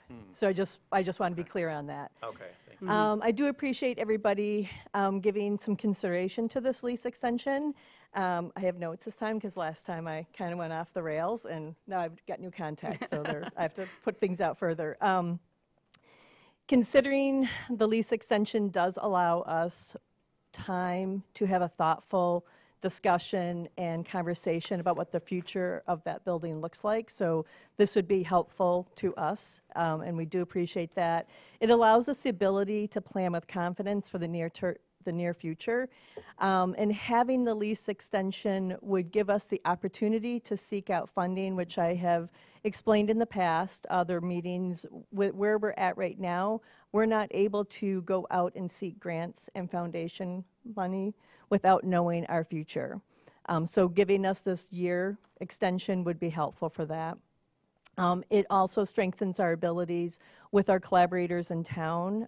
We have, which I would highly recommend everybody coming to see, we've got Grand Traverse Industries on display right now. We have a summer program with North Sky Raptors. So we are engaged with community collaborations, but we can only do that when we know our facility and what we can offer. And these programs take months to plan. So again, I will reiterate, having that extension would be very helpful. So I thank you for your consideration. Thank you, Christy. I just do want to point out with respect to the proposed 3% rent increase, it is tens of thousands of dollars less than what the rent likely would have gone to under the proposals that are currently under consideration. Is there any other public comment, though? Just clarifying. Wait till the end. All right, seeing none, and thank you for that, and thank you to everybody for willing, City Manager Marentet, Christy, Michelle, for all willing to be able to talk. Sounds like the will of the commission is to give you all that space, even if it takes a couple extra weeks. So thank you, everybody, for showing true community spirit on this. So with that, I will call the vote. All in favor? Aye. Opposed? Motion passes. Okay, so next we are moving on to our new business, and this is a grant match for safe streets. And I'll have you kick that off, please, Ben. Yes, I'll actually, excuse me, we're not on this. Are we not? Oh, yes, we are, excuse me. See, we're Sorry, all off a little I'm tonight. off. We're like a little We spring are on fever. Safe Streets. Little spring fever. And yes, so what you have before you is a request for the city to commit up to $96,000 as the local match for the Safe Streets and Roads for All grant. I will say that this total project cost is $850,000. The city would be contributing up to a max of $96,000. I am optimistic that we will receive a grant from the state that will cover half of our match. So our match would be even less. I want to make it really clear that the aim and scope of this particular project is to take a look at our projects and their design and make sure that they are safe for all users, not just motorists, bicyclists, pedestrians. That's been clearly articulated to me by our city engineer. And so I see this as a sort of extension and in support of the work of our Complete Streets Committee, and I recommend that you authorize this. Go ahead, Heather. Yeah, so I wouldn't say that I'm cynical about federal government programs, but I'm definitely skeptical that this one in particularly sincerely represents all modalities because they tend to prioritize cars. So I looked around to do some research on this particular program, and I was able to find some realistic assessment from Smart Growth America. It's a very well recognized group. They said that with all the anti-pedestrian and anti-bike and anti-safety moves from the current administration, so the current administration, meaning the federal administration, not only affects our gas prices, but it also affects our modality choices. It's no surprise that the priorities have changed because this is different from the one we saw last year. There's a notable new priority of public safety infrastructure, it says.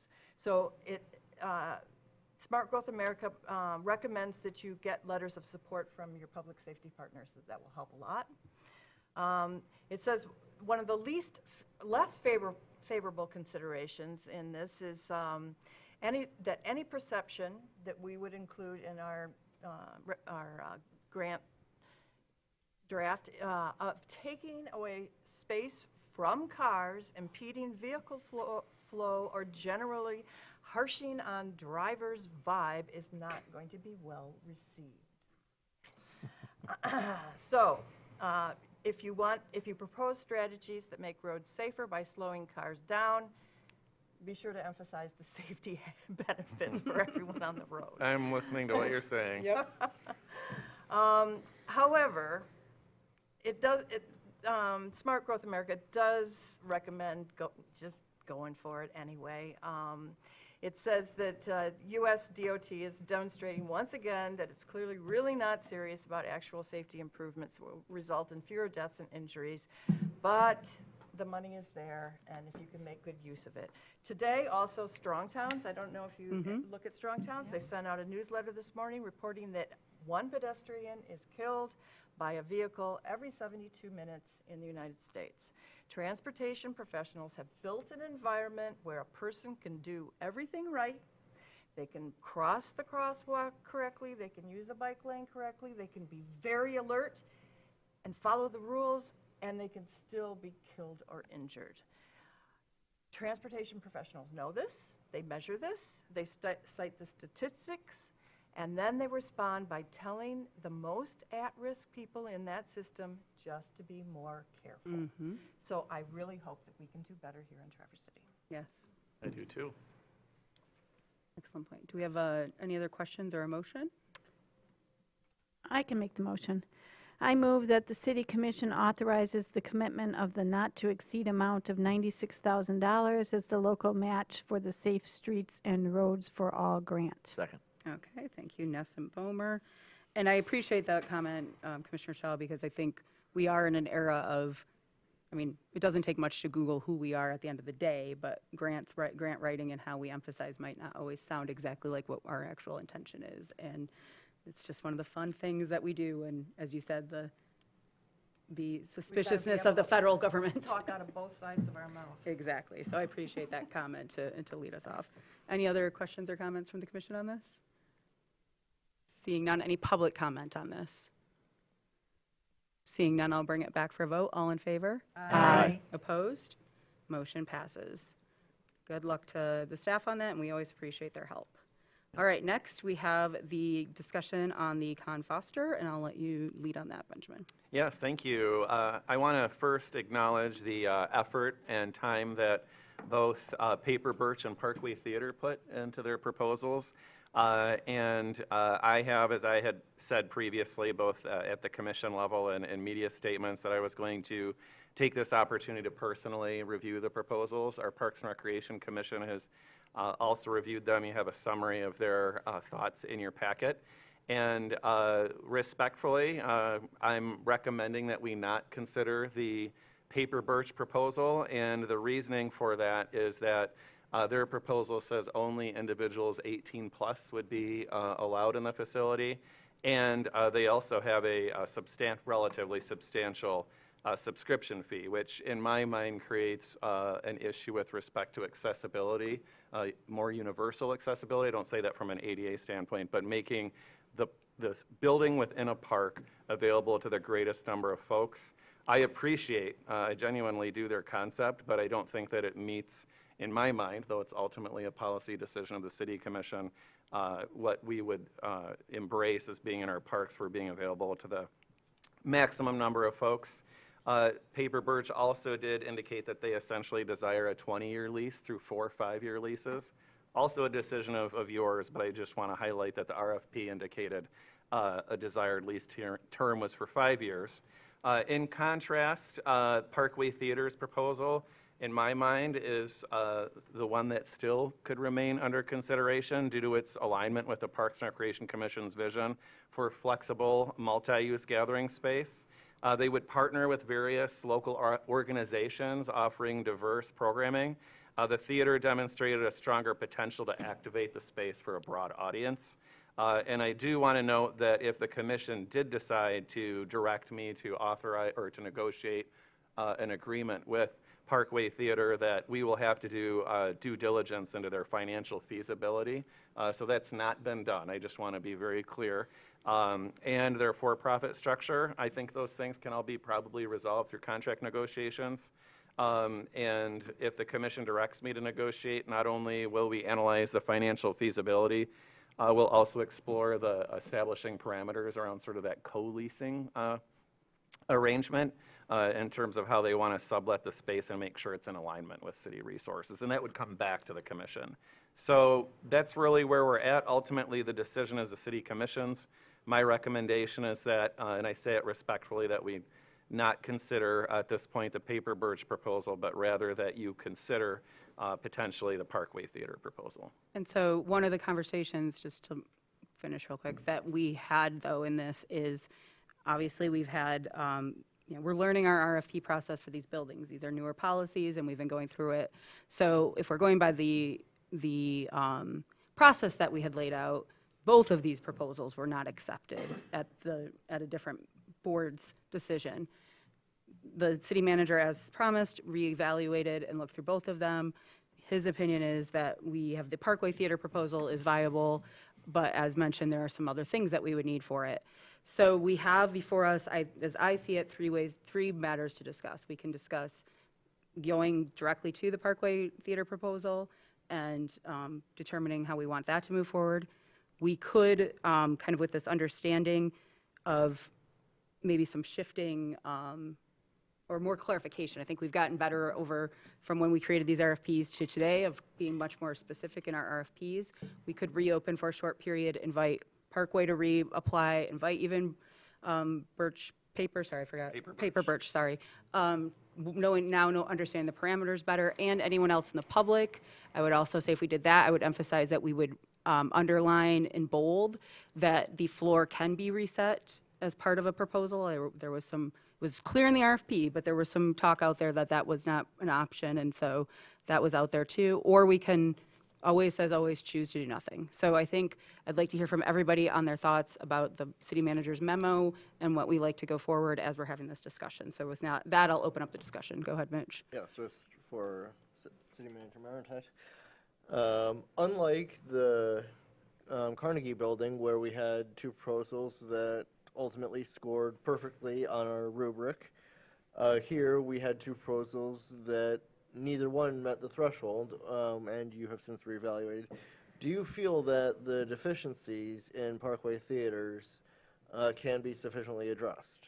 I do, and that's why I consider it a viable proposal. I know one concern was also that there would be liquor within the building and its proximity to like the splash pad, and respectfully in my mind, I don't see that as an issue. There are lots of boats in the marina nearby, and I can say boaters enjoy their cocktails, myself included. And we have establishments just through a tunnel, all through downtown, that serve liquor in the midst of not far from toy stores and other things where there are kids. So I don't see that as a concern. So to me, that was one of the things that was prior considered a concern, and it is not one that I hold. Go ahead, Jackie. I would support your entering into further negotiation and discussion with the Parkway Theater. What I find most attractive is the inclusive nature of their proposal. You know, all ages, a wide variety of the cultural, educational, entertainment, and artistic aims that we had identified in the original RFP. I wonder if you see any possibility to also discuss with them year-round programming as opposed to having seasonal gaps of any kind, just in support of our strategic plan, which aims for a thriving year-round community, if they can be supportive of that. I certainly would explore that if I ultimately get the direction to talk with them. And really quick, Jackie, to piggyback on that, I know for this, when the Bijou was operating out of there was a requirement in that contract that they have something open to the public, a movie or a public event of some kind, X amount of days per year. So that's certainly precedent for that in our contracts. Go ahead, Heather. I agree with Jackie. I support continuing discussions with Parkway Theater.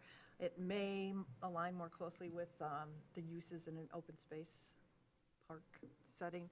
But I also agree that we need year-round programming, we need all ages, and we need daytime and nighttime programming, because of the location of this park, or this building and that park. I mean, it needs to be in use all the time, or it's a waste. Great point. Lance, and then Laura. I was good. I think might be an appropriate time to make a motion. Yes, please. Perfect. Okay, I move that the City Commission direct the city manager to negotiate a lease with Parkway Theater for use of the Con Foster building with any agreement to include provisions addressing financial feasibility, for-profit structure, subletting parameters, and alignment with the Parks and Recreation Commission's principles, and that the final lease be returned to the City Commission for approval. Support. And I'll send that to you. All right. Homer and Treadwell. Did you say you'll send that to her? That's great. Love that we have, that's the nice thing about having the computers here. All right, further discussion or questions? Go ahead, Laura, and then Ken. I think this is a great fit, and I have confidence that our city manager will be able to work through some of the details. I agree with the comments that Commissioner Anderson and Commissioner Shaw made, and reflect back on the beginning of the RFP process when we discussed as a group what we wanted to see in that building, and I just remember us all discussing culture and performing arts and what a great fit that would be and how well it fits with the place-making aspects of our strategic plan. Lance, go ahead. There was pretty significant, I wouldn't say significant, not like Crooked Tree and Tattle, but there was community feedback suggesting performing arts venues were appropriate for this place, and those were consistent with our original thoughts. And it's, I think, I'm very happy to see this go forward. So, I don't know how I feel about a 20-year lease. That was the other. Right. My apologies. That's okay. We've had a lot of leases in front of us. Well, I think it's part of this discussion and question as to if we're going to do this RFP, how often are we going to do it? When is it appropriate to do it? And if we do it for one, must we do it for all? I like consistency. I think processes are important, and I don't want to get into the weeds with a lot of what ifs and the way things changes as we go along. But I'm excited about this. Performing arts is, I think, the thing for this building. So. Right. Go ahead, Lance. Yeah, I'm excited. Well, obviously, I made the motion, so I'm excited for this. And you wrote it. Yeah.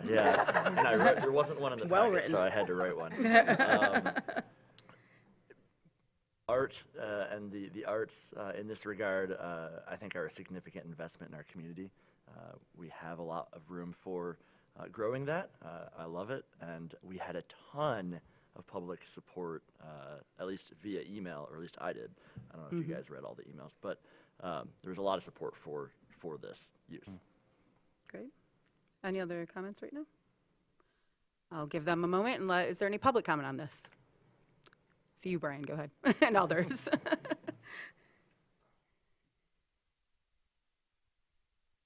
Can we see a show of hands of all who might intend to speak tonight? So we have an idea. Okay. Okay, thank you. Good to know. And if you don't mind, you can start lining up as well so that we don't have, so there isn't a gap. I had just asked for a show of hands for those who intended to speak this evening, just so we had an idea of volume, that was all. Thank you. Everyone's welcome to speak, of course. Good evening, everyone. My name is Brian Chamberlain. I'm the owner of Studio Anatomy and Eugene's Record Co-op at 346 East Front Street, downtown. My home address is 1337 West Harvest in Traverse City, not in the city limits. But I am one of the members of the Parkway Theater group that submitted a proposal for the RFP. I want to start off by thanking Michelle Hunt, David Wolfert, Deb Allen for working with us with this concept for the Con Foster building. I first reached out to Deb back in the summer of 2024 to inquire about the state of the Bijou, no pun intended. And I appreciate her work in keeping us updated and being realistic about the timelines and how long it might take to get to this point, even though just like, what's happening with the building? This is could be a really amazing opportunity. It's been a long and tedious process, but felt the efforts toward this proposal were worth working tirelessly for, especially with the opportunity to bring life back to the Bijou Theater and build on existing use by adding a live performance aspect to the venue. It's such a wonderful building surrounded by nature with a lot of character and history. We're grateful to potentially have the opportunity to open the theater as a mid-sized venue with a variety of events, including live music, comedy, theatrical performances, art shows, and classes that will be accessible to a wide range of ages and incomes. There's also a lack of entertainment options for youth in downtown TC, and we're looking to change that with opening up a performance venue at the former Bijou with all-age events as well. Our group consists of small business owners, NMC and Interlochen employees, artists, musicians, and designers. We're heavily ingrained in the local arts community and look forward to organizing events for the residents of this town that will literally inspire and entertain thousands over the course of the initial 5-year term. In the past, Traverse City has had periods of vibrant music scenes with multiple shows occurring weekly, and now legendary venues such as the Loading Dock, Inside Out Gallery, Union Street Station, and Streeters, all of which no longer exist. We want to continue the area's legacy of highlighting local and national talent with a space that will be nothing like what existed before. The venue will be an immersive environment with color, art, lighting, and sound that will be an unforgettable experience for all who attend. Lastly, I just want to thank the community for the tremendous support for this project, as well as my colleagues, Olivia, Matt, Rob, Madison, Evan, Ryan, Andy, Dane, Ed, Jason, and Ben. Thank you. We are ready to get to work. Thank you. I know we're excited, but hold applause, please, so everybody feels comfortable. Matthew Stafford. I live at 731 Barlow Street, and I own Front Street Tattoo at 502 East Front Street. I just wanted to say thanks for giving us this opportunity. I've been making a living off arts and culture for over a decade now. I see some gaps where we don't have the arts and culture for the demographic that we're looking to target, and really excited to get started on this. Thanks. Thank you, Matthew.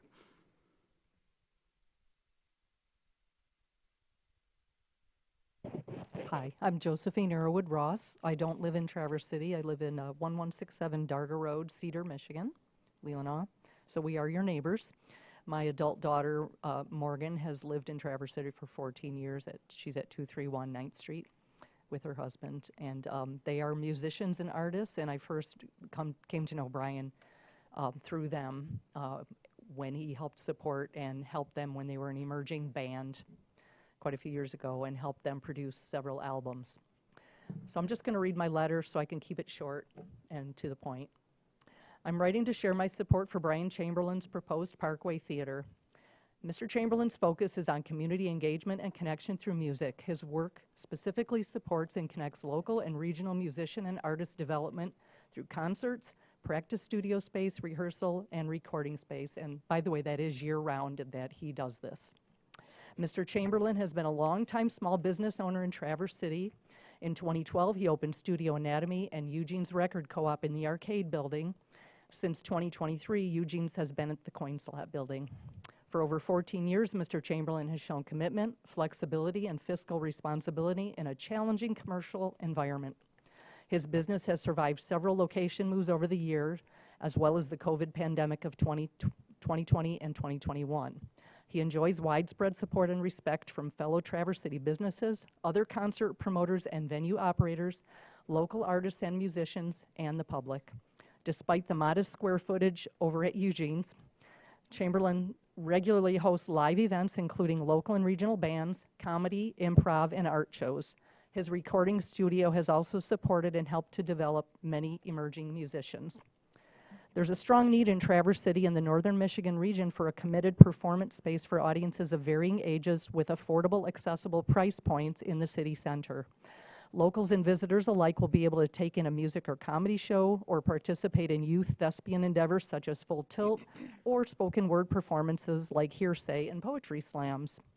The Parkway Theater's uses will respect the integrity of the historic Con Foster building so that in the future, this city-owned property's value as a performance/gathering space would be maintained. The Con Foster building is already configured as a performing event venue with stage, ADA-compliant access, and a downtown location that encourages visitor walk-in traffic of all ages. Parking is readily available and safely accessible via the tunnel under the parkway.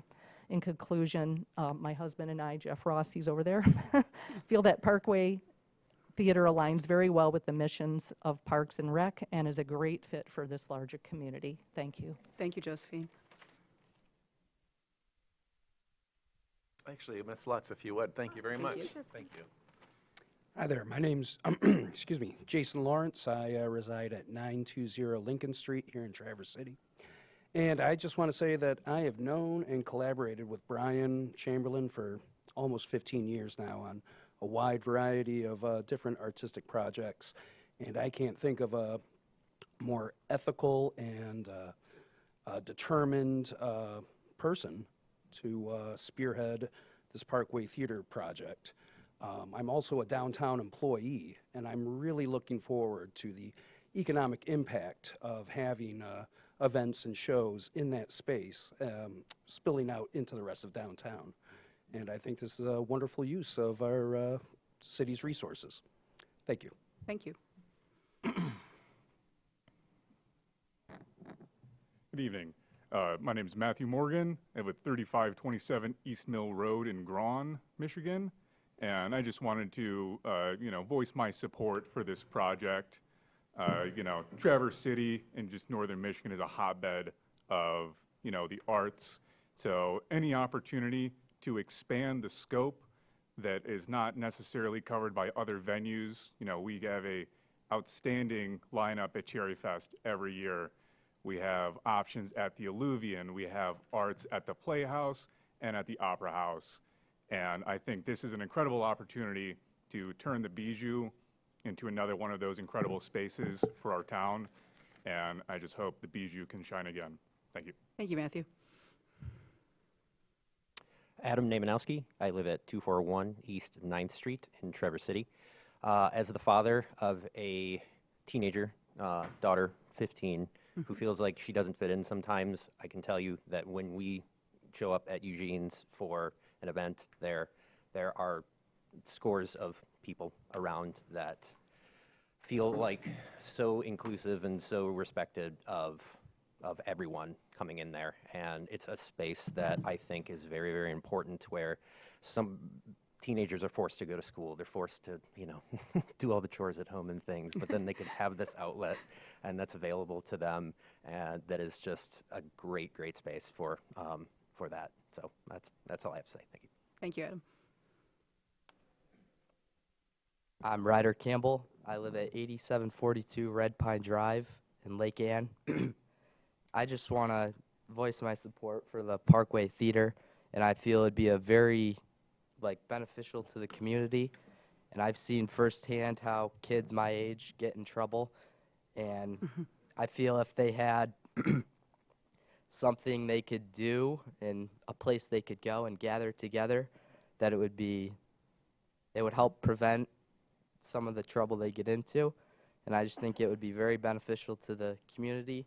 And as youth of this community, I want to voice my support for it. Thank you, Ryder. Any other public comment? Seeing none, I'll bring it back to the commission. Go ahead, Heather. First of all, I really look forward to the day when we're not calling it the Bijou. Right. we have to rebrand ourselves. Yeah, over. And second of all, I love the idea of a place for teenagers to go. When I was growing up here in Traverse City, we had the Bogey. I don't know if you're old enough to remember the Bogey. I think it was where Rotary Square is now.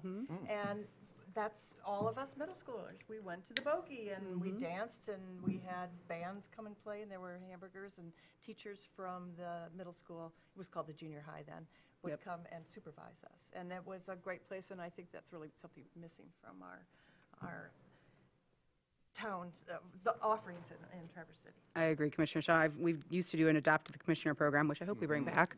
And every year, the group of students, when I'd first sit down and talk to them, would say the number one thing: there's no place for us to go that's not alcohol or over 21. So, yeah. Well, they weren't even talking about the mall at that point. So, thank you. They also asked for a Chipotle grill, and we can say we deliver. Well, Garfield. But yeah, no. So I appreciate the conversation. I appreciate everybody's public comment on this too. So with that, I'll call the vote. All in favor? Aye. Opposed? Motion passes. So excited for the new lease on the Con Foster, as Heather was wise to point out. Yes. All right, and with that, we'll now move on to the Northwest Regional Airport Authority. Thank you, Commissioner Shaw, for bringing this forward, and I know Commissioner Bomer's been in talks with you about this too, so I'll let you tee it off. Yes, I will tee it off. Tee it First of all, I really want to thank Jackie Anderson. Jackie and I have been going to those NRA meetings for thank you both. 2 years. Yes. Yeah. Religiously. Sometimes I couldn't go, Jackie would go, we'd share notes, et cetera, et cetera. And I think that we've really got to a good place. We've made a lot of progress on that zoning overlay. I mean, really positive progress. And now we're ready to make some progress on the getting some representation on the board. And Lance has done a wonderful job coming up with some ideas about how to do that. Yeah, I can speak to that. So Heather and I spoke before the meeting, and I also spoke with our city attorney and our city manager about what this could look like. And then having worked with some of our colleagues at the county level, what it might look like for them. And so what I think we'll bring to the next meeting as a proposal for us to formally adopt as a resolution, if there's like consensus here that this is something we might want to ask the county to do, is a resolution asking for 2 additional seats to be added to the NRA board, with those 2 seats being appointed by the city commission as either city commissioners, or if you guys had opinions on a resident in the city, or just 2 city commissions. That would put us more in alignment with like Traverse City Light and Power Board, which has 2 commissioners on it as well. And we bring this up because the airport encompasses essentially 20% of our city. We gave up our seats and our control of that board. Let me. 1988. Yeah, I think a specific date too. July 21st. July 21. I have it open in front of me to help you. And there's currently, $120 million airport project happening with 0 representation from anybody accountable to our city residents, and that is us, right? We're the accountable one to the city residents.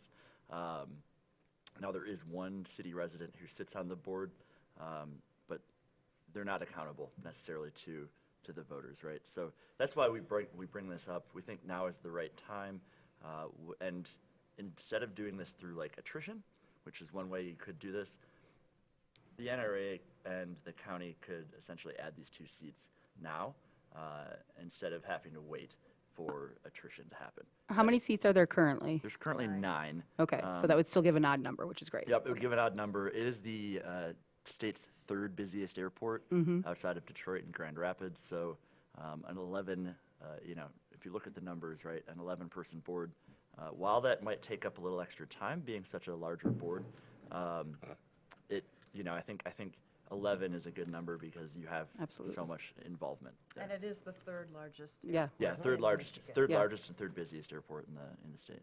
And Ken, you had a question? Yeah, And Jackie?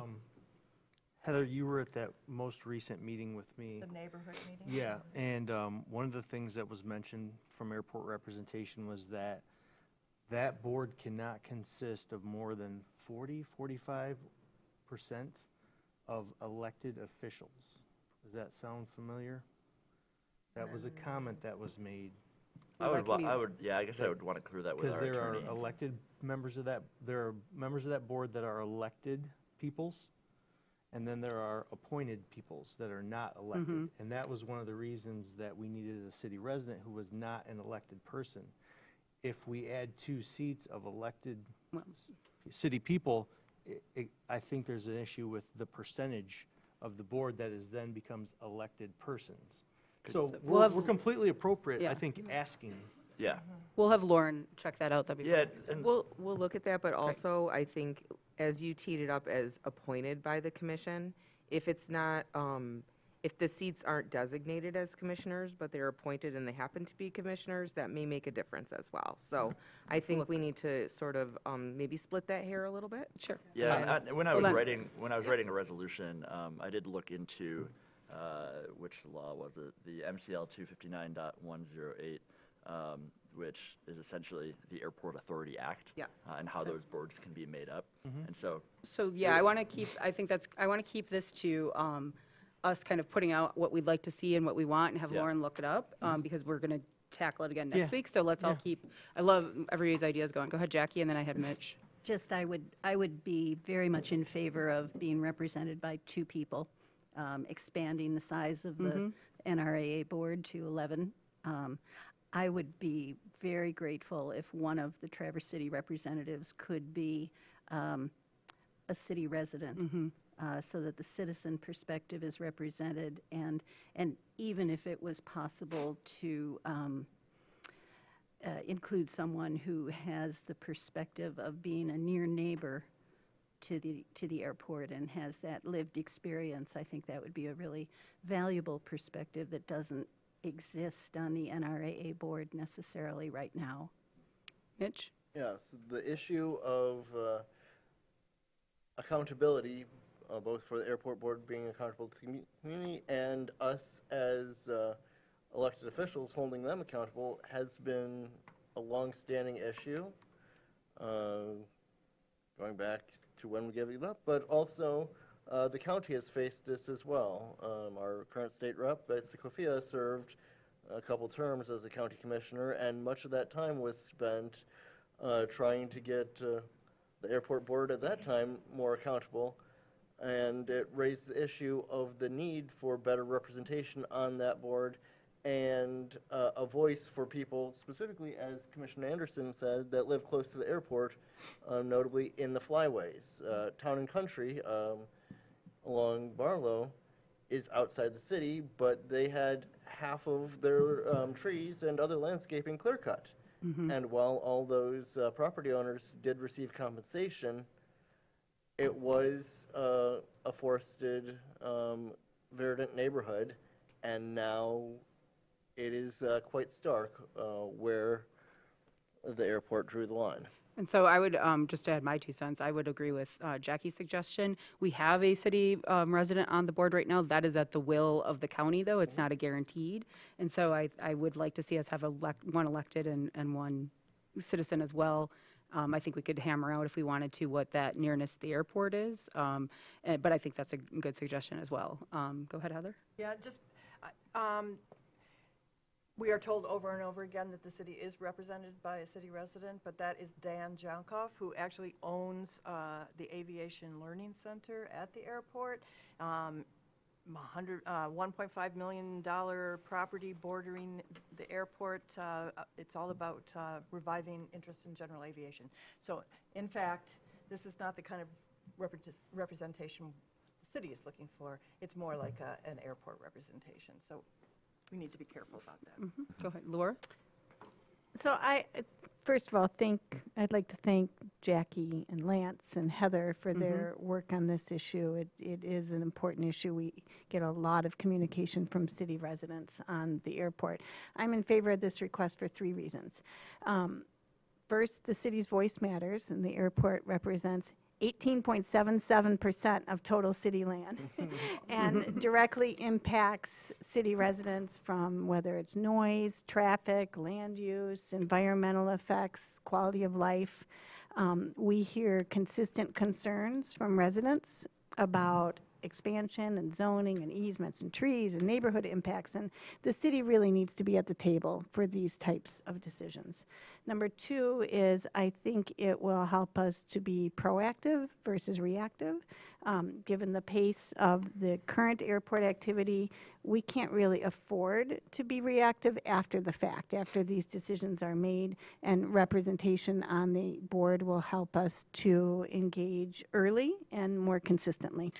And then third, it really fits, again, with our strategic plan when we look at regional collaboration. This would be a constructive partnership. It would help strengthen representation with the airport authority, strengthen our partnership, and that will ultimately lead to better, more informed decisions for the entire region. So I fully support this concept and look forward to seeing the resolution come at a future meeting.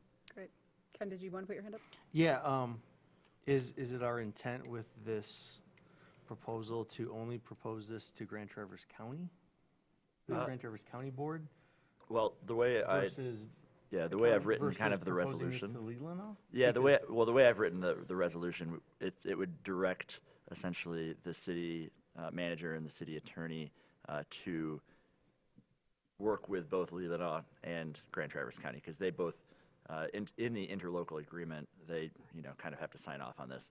There currently is 2 seats from Leelanau County, and then there is one on the NRA board. There's 1 seat that is outside of the 2-county region, and that person is currently the chair. I only bring that that question up with Leelanau because the airport is in Grand Traverse County, and it obviously affects Grand Traverse County. So I feel the county would be Grand Traverse County would be less inclined to want to give up some of their representation on that. But the airport not being in Leelanau County, even though they were one of the original members of the NRAC, I could understand the possibility. I feel like that's a better ask than to the county, a more fair ask. Yeah, and food for thought. we had kind of thought about like that's the attrition model, right? Then again, that would put us squarely in like the end of next year before somebody would, so it would be a 2027 potential appointment, and it is, like I said, the 3rd busiest airport in the state. So I feel that, and Heather and I felt, you guys, your opinions are yours, that 11 people made sense as an Yeah. ask, and it was almost an easier ask than asking another entity to give up their space. Yeah. And that they timing, had. timing is everything.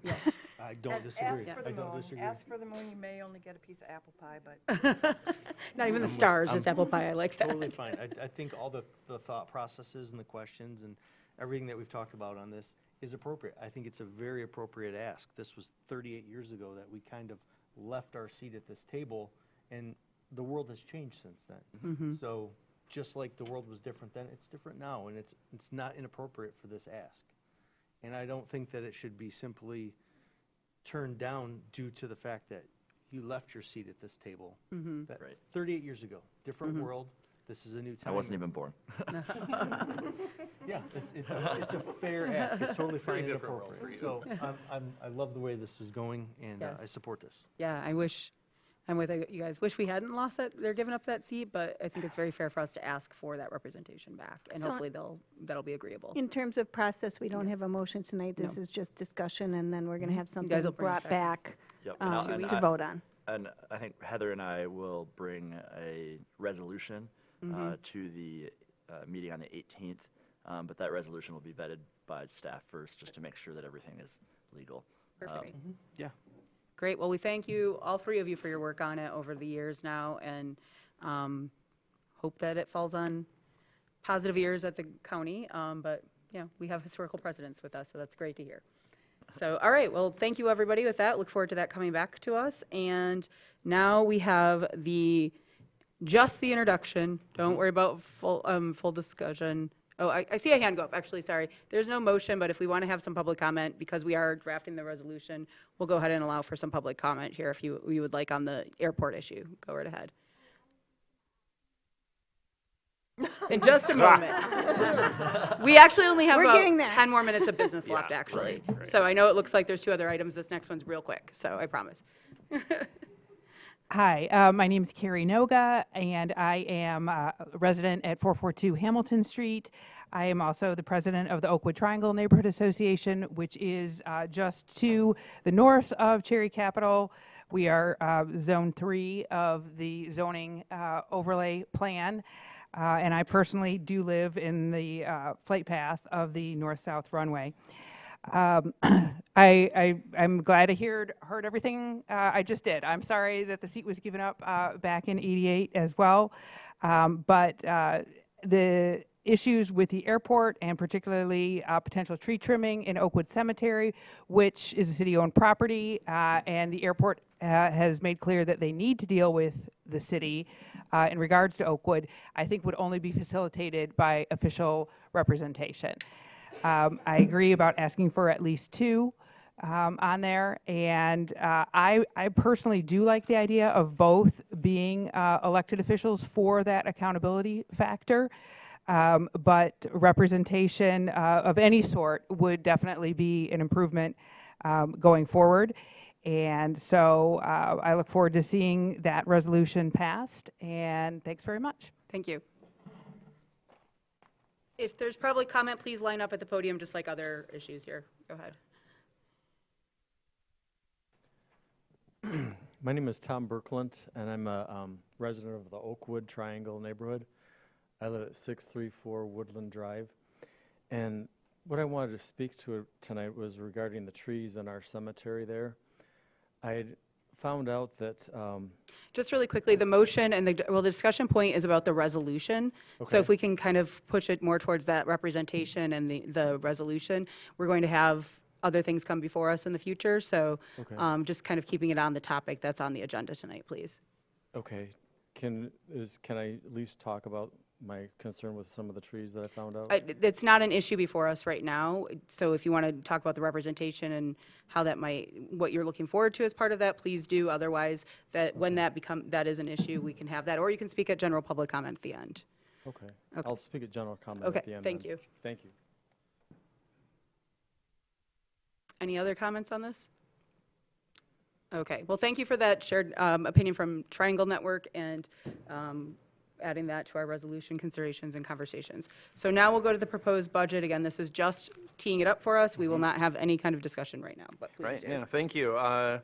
I just have to say, I have a lot of professional pride to be at this point to present a budget to the City Commission that I think for the first time in Traverse City's history since its incorporation in 1895 is based on a community-driven strategic action plan. In the packet, you have the executive summary from me, which is just 3.5 pages, which isn't too bad for such a big budget. But then following that, it discusses and outlines the strategic alignment and goes through all of the pillars of the OKRs and how items that I have recommended be included in the budget were arrived at. I want to thank very much our department head leadership team for their work on this, embracing the OKRs.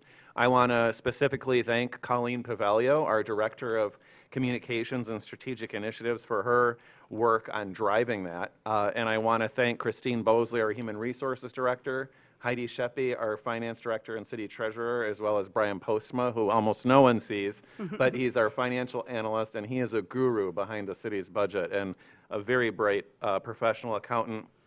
And of course, Jonna Robinson, our Deputy Treasurer. So tonight, really, the only thing for you to do is to take action scheduling the public hearing for May 18th. By city charter, the public hearing has to be on May 18th, so that's a requirement. And the budget can be adopted as soon as May 18th, but no later than June 1st. Of course, there's always the option for the City Commission to pass budget amendments throughout the year.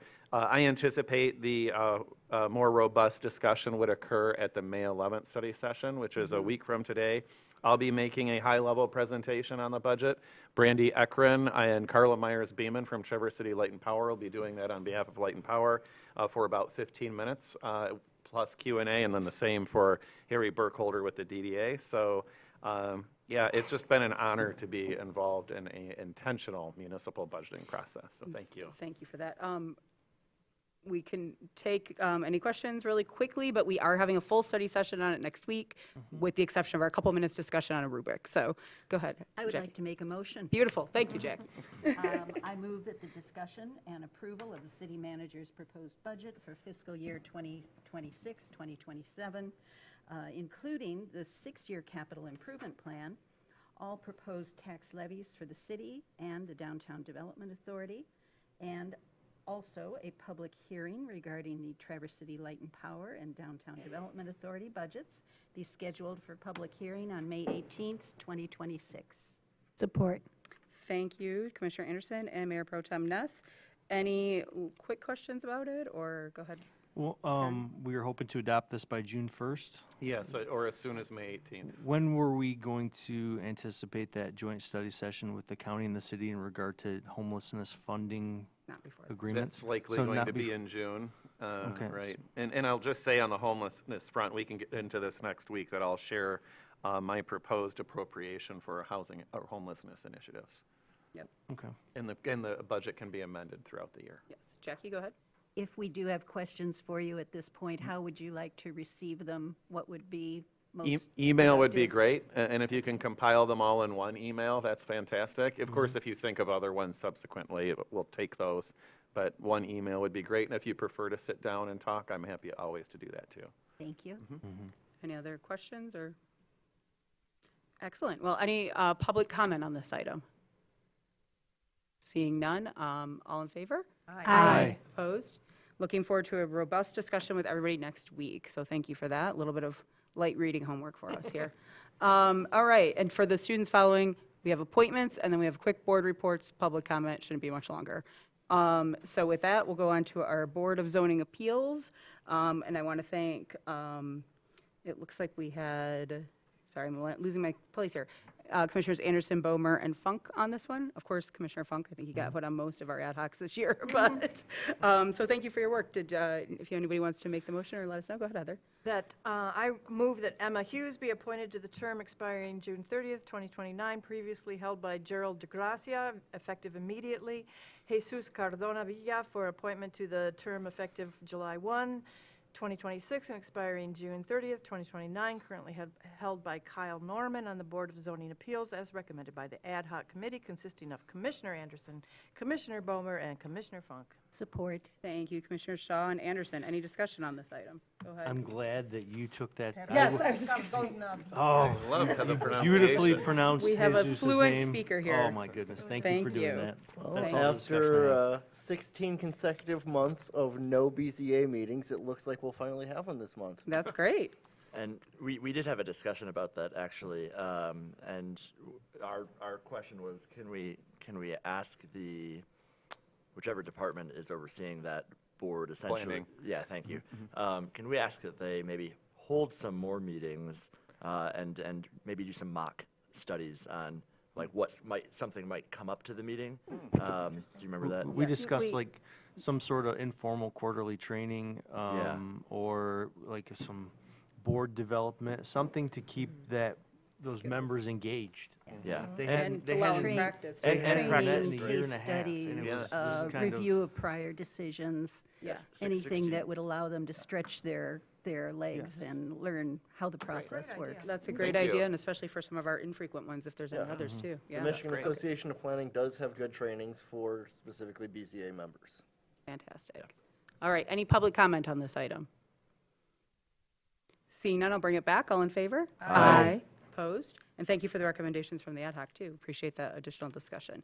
Okay, last bit here from us is any updates or reports from your respective boards? And I know we have we've mentioned planning tomorrow with the, We've already the talked about amendment. it. That's There's a fair. public hearing regarding zoning for Lot B And Thank also you. about car-centric and car-centric uses. Yes. Great. Any others? Okay, well, thank you all for that. Now we will get to the final public comment, and this can be about anything under the sun, whether it was on the agenda or not. So please feel free. Yep, sorry, sir. Thank you.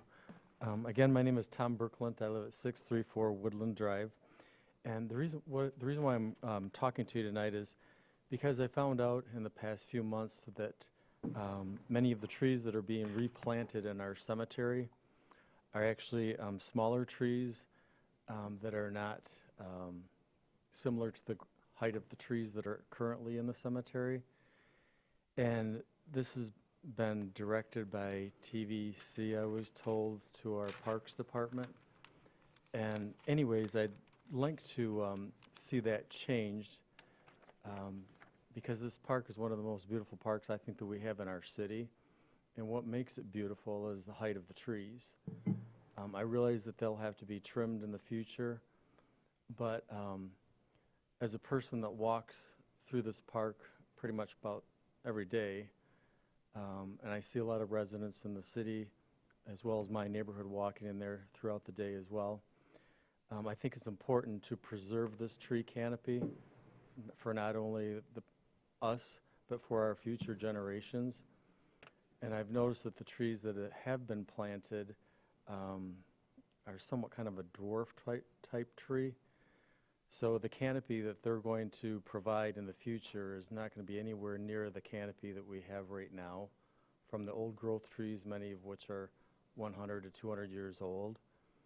So what I'd like to see changed is I'd like to see our city arborist given free rein of what types of trees he thinks is best to plant in there to preserve this canopy that we presently have for future generations. And he should also have a decision on how to trim the trees when the airport feels that some of them need to be trimmed. So that's all I'd like to state. Thank you for sharing. I appreciate it. Hey, so I woke up this morning, it's May 4th. This is, everybody, some people may have celebrated May Day, this type of stuff. Little history lesson. So 140 years ago marks the Haymarket Massacre. 56 years ago marks the Kent State Massacre. And also today, or actually tomorrow, I believe, marks one anniversary from from you all kicking out everyone from the Pines. And it's kind of funny because, I was thinking, you know, these three things have something in common. And, like, what is it, you know? Well, it's state repression and violence, you know? Violence done by people like this guy over here, you know? I think it's cool that you're all going to have some conversation in June about homelessness, but there's still people that can't make it to the shelter because they don't have beds. Yeah, you all, it's been a year and like you all have done nothing to help in any real meaningful way the people that need the help. Now it's a year later and things are worse for a lot of people. A lot of people are in more precarious situations than they were given the state of the world. And I just, you know, I think you guys aren't doing enough. And a lot of times it's like, you know, it's a fight to have you all like recognize people's humanity. You know, like after the Pines was closed, like there's an individual that sat on a bench for like 3 days. Didn't know what to do, where to go. Luckily, people were able to bring him food and keep him company. But eventually he was gone. And, you know, there's people looking for him for weeks. Nobody knew what happened. Some people thought he was dead. Luckily, he's not. You know, turns out he was picked up on some, you know, frankly, a bullshit charge that the TCPD already knew about, but they hadn't taken him in for it you know, because it's not an important charge. But now the Pines is gone, yeah, lock him up for anything, you know. Yeah, it's just, you know, you all need to do better. You know, fuck you. Excuse Excuse me. me. Nope. That will not be Language. tolerated. If you continue, you'll be escorted out of this room. We do not accept profanity. Oh. Why don't you take your seat or leave You want to at this? tone police while people die. Take your seat. People die. Chief Richmond, if he's not going to leave the room, I'm going to ask you to escort him out of here. Time to go. Yeah. Okay, fuck you. You're out of here. Oh, yeah. He's going to escort you out of the building. That's cool. Yep. Yeah. Chief, if you would, without delay, please. Thank you. We'll see in another year if you all have done better. You know? But I guarantee you won't. Guarantee you won't. Yeah?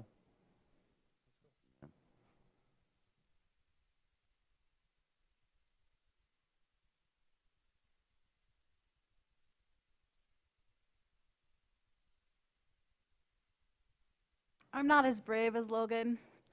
I live in my, well, I had a van. I don't live in my van anymore. I live in my Subaru. A kind group of women gave me a Subaru to live in. I have been here talking to you on several occasions. And my friend Logan there, he's right. Shame on you guys. You have not done nothing. The chief of police told me that every homeless person has a place to go, and it's just a fad, or it's just, oh, they just want to live in the woods. I've been on the street for so long. There is no housing for me. I've been here talking to you on several occasions telling you that. My friend Logan is tired. I'm tired. I am sick. Literally physically sick from living on the streets and surviving every single day.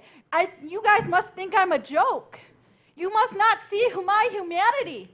I am a human just like you, and I deserve a fair shake in this world. Do I have to work 3 jobs so I can afford an overpriced apartment in this town? Why? Because the rich people are better than me? Their lives are more important than me and my community? We are suffering. We are suffering. The Pines was never a solution, but that's all we had, and you didn't give us a freaking solution. We're everywhere now, and we're scared, and we're hiding. We're hiding. I've literally been kicked out of from behind the library in my van. I don't have a place to go. I came here with a dream, and that dream is shattered. All I can do is start talking and fighting for my community because my community needs us. We have forgotten that we are a community that cares about each other. We have to take care of each other. I am angry. I am angry with all of you because I have seen death. I have seen suffering.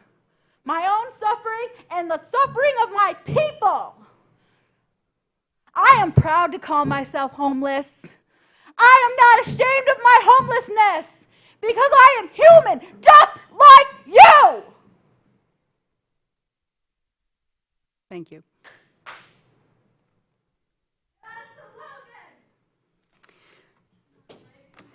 Any other public comment at this time? Seeing none, any final comments from the commission? I invite members of the public to look at the Safe Harbor report immediately following what we just covered in our packet today. And I hope that members of the county is progress commission are being watching made. our meetings as well. So with that, I will go ahead and adjourn this. Anybody who's waiting for signatures, come up. Anybody up here at the dais can help sign anything for you. Thank you for hanging in. We can all sign it.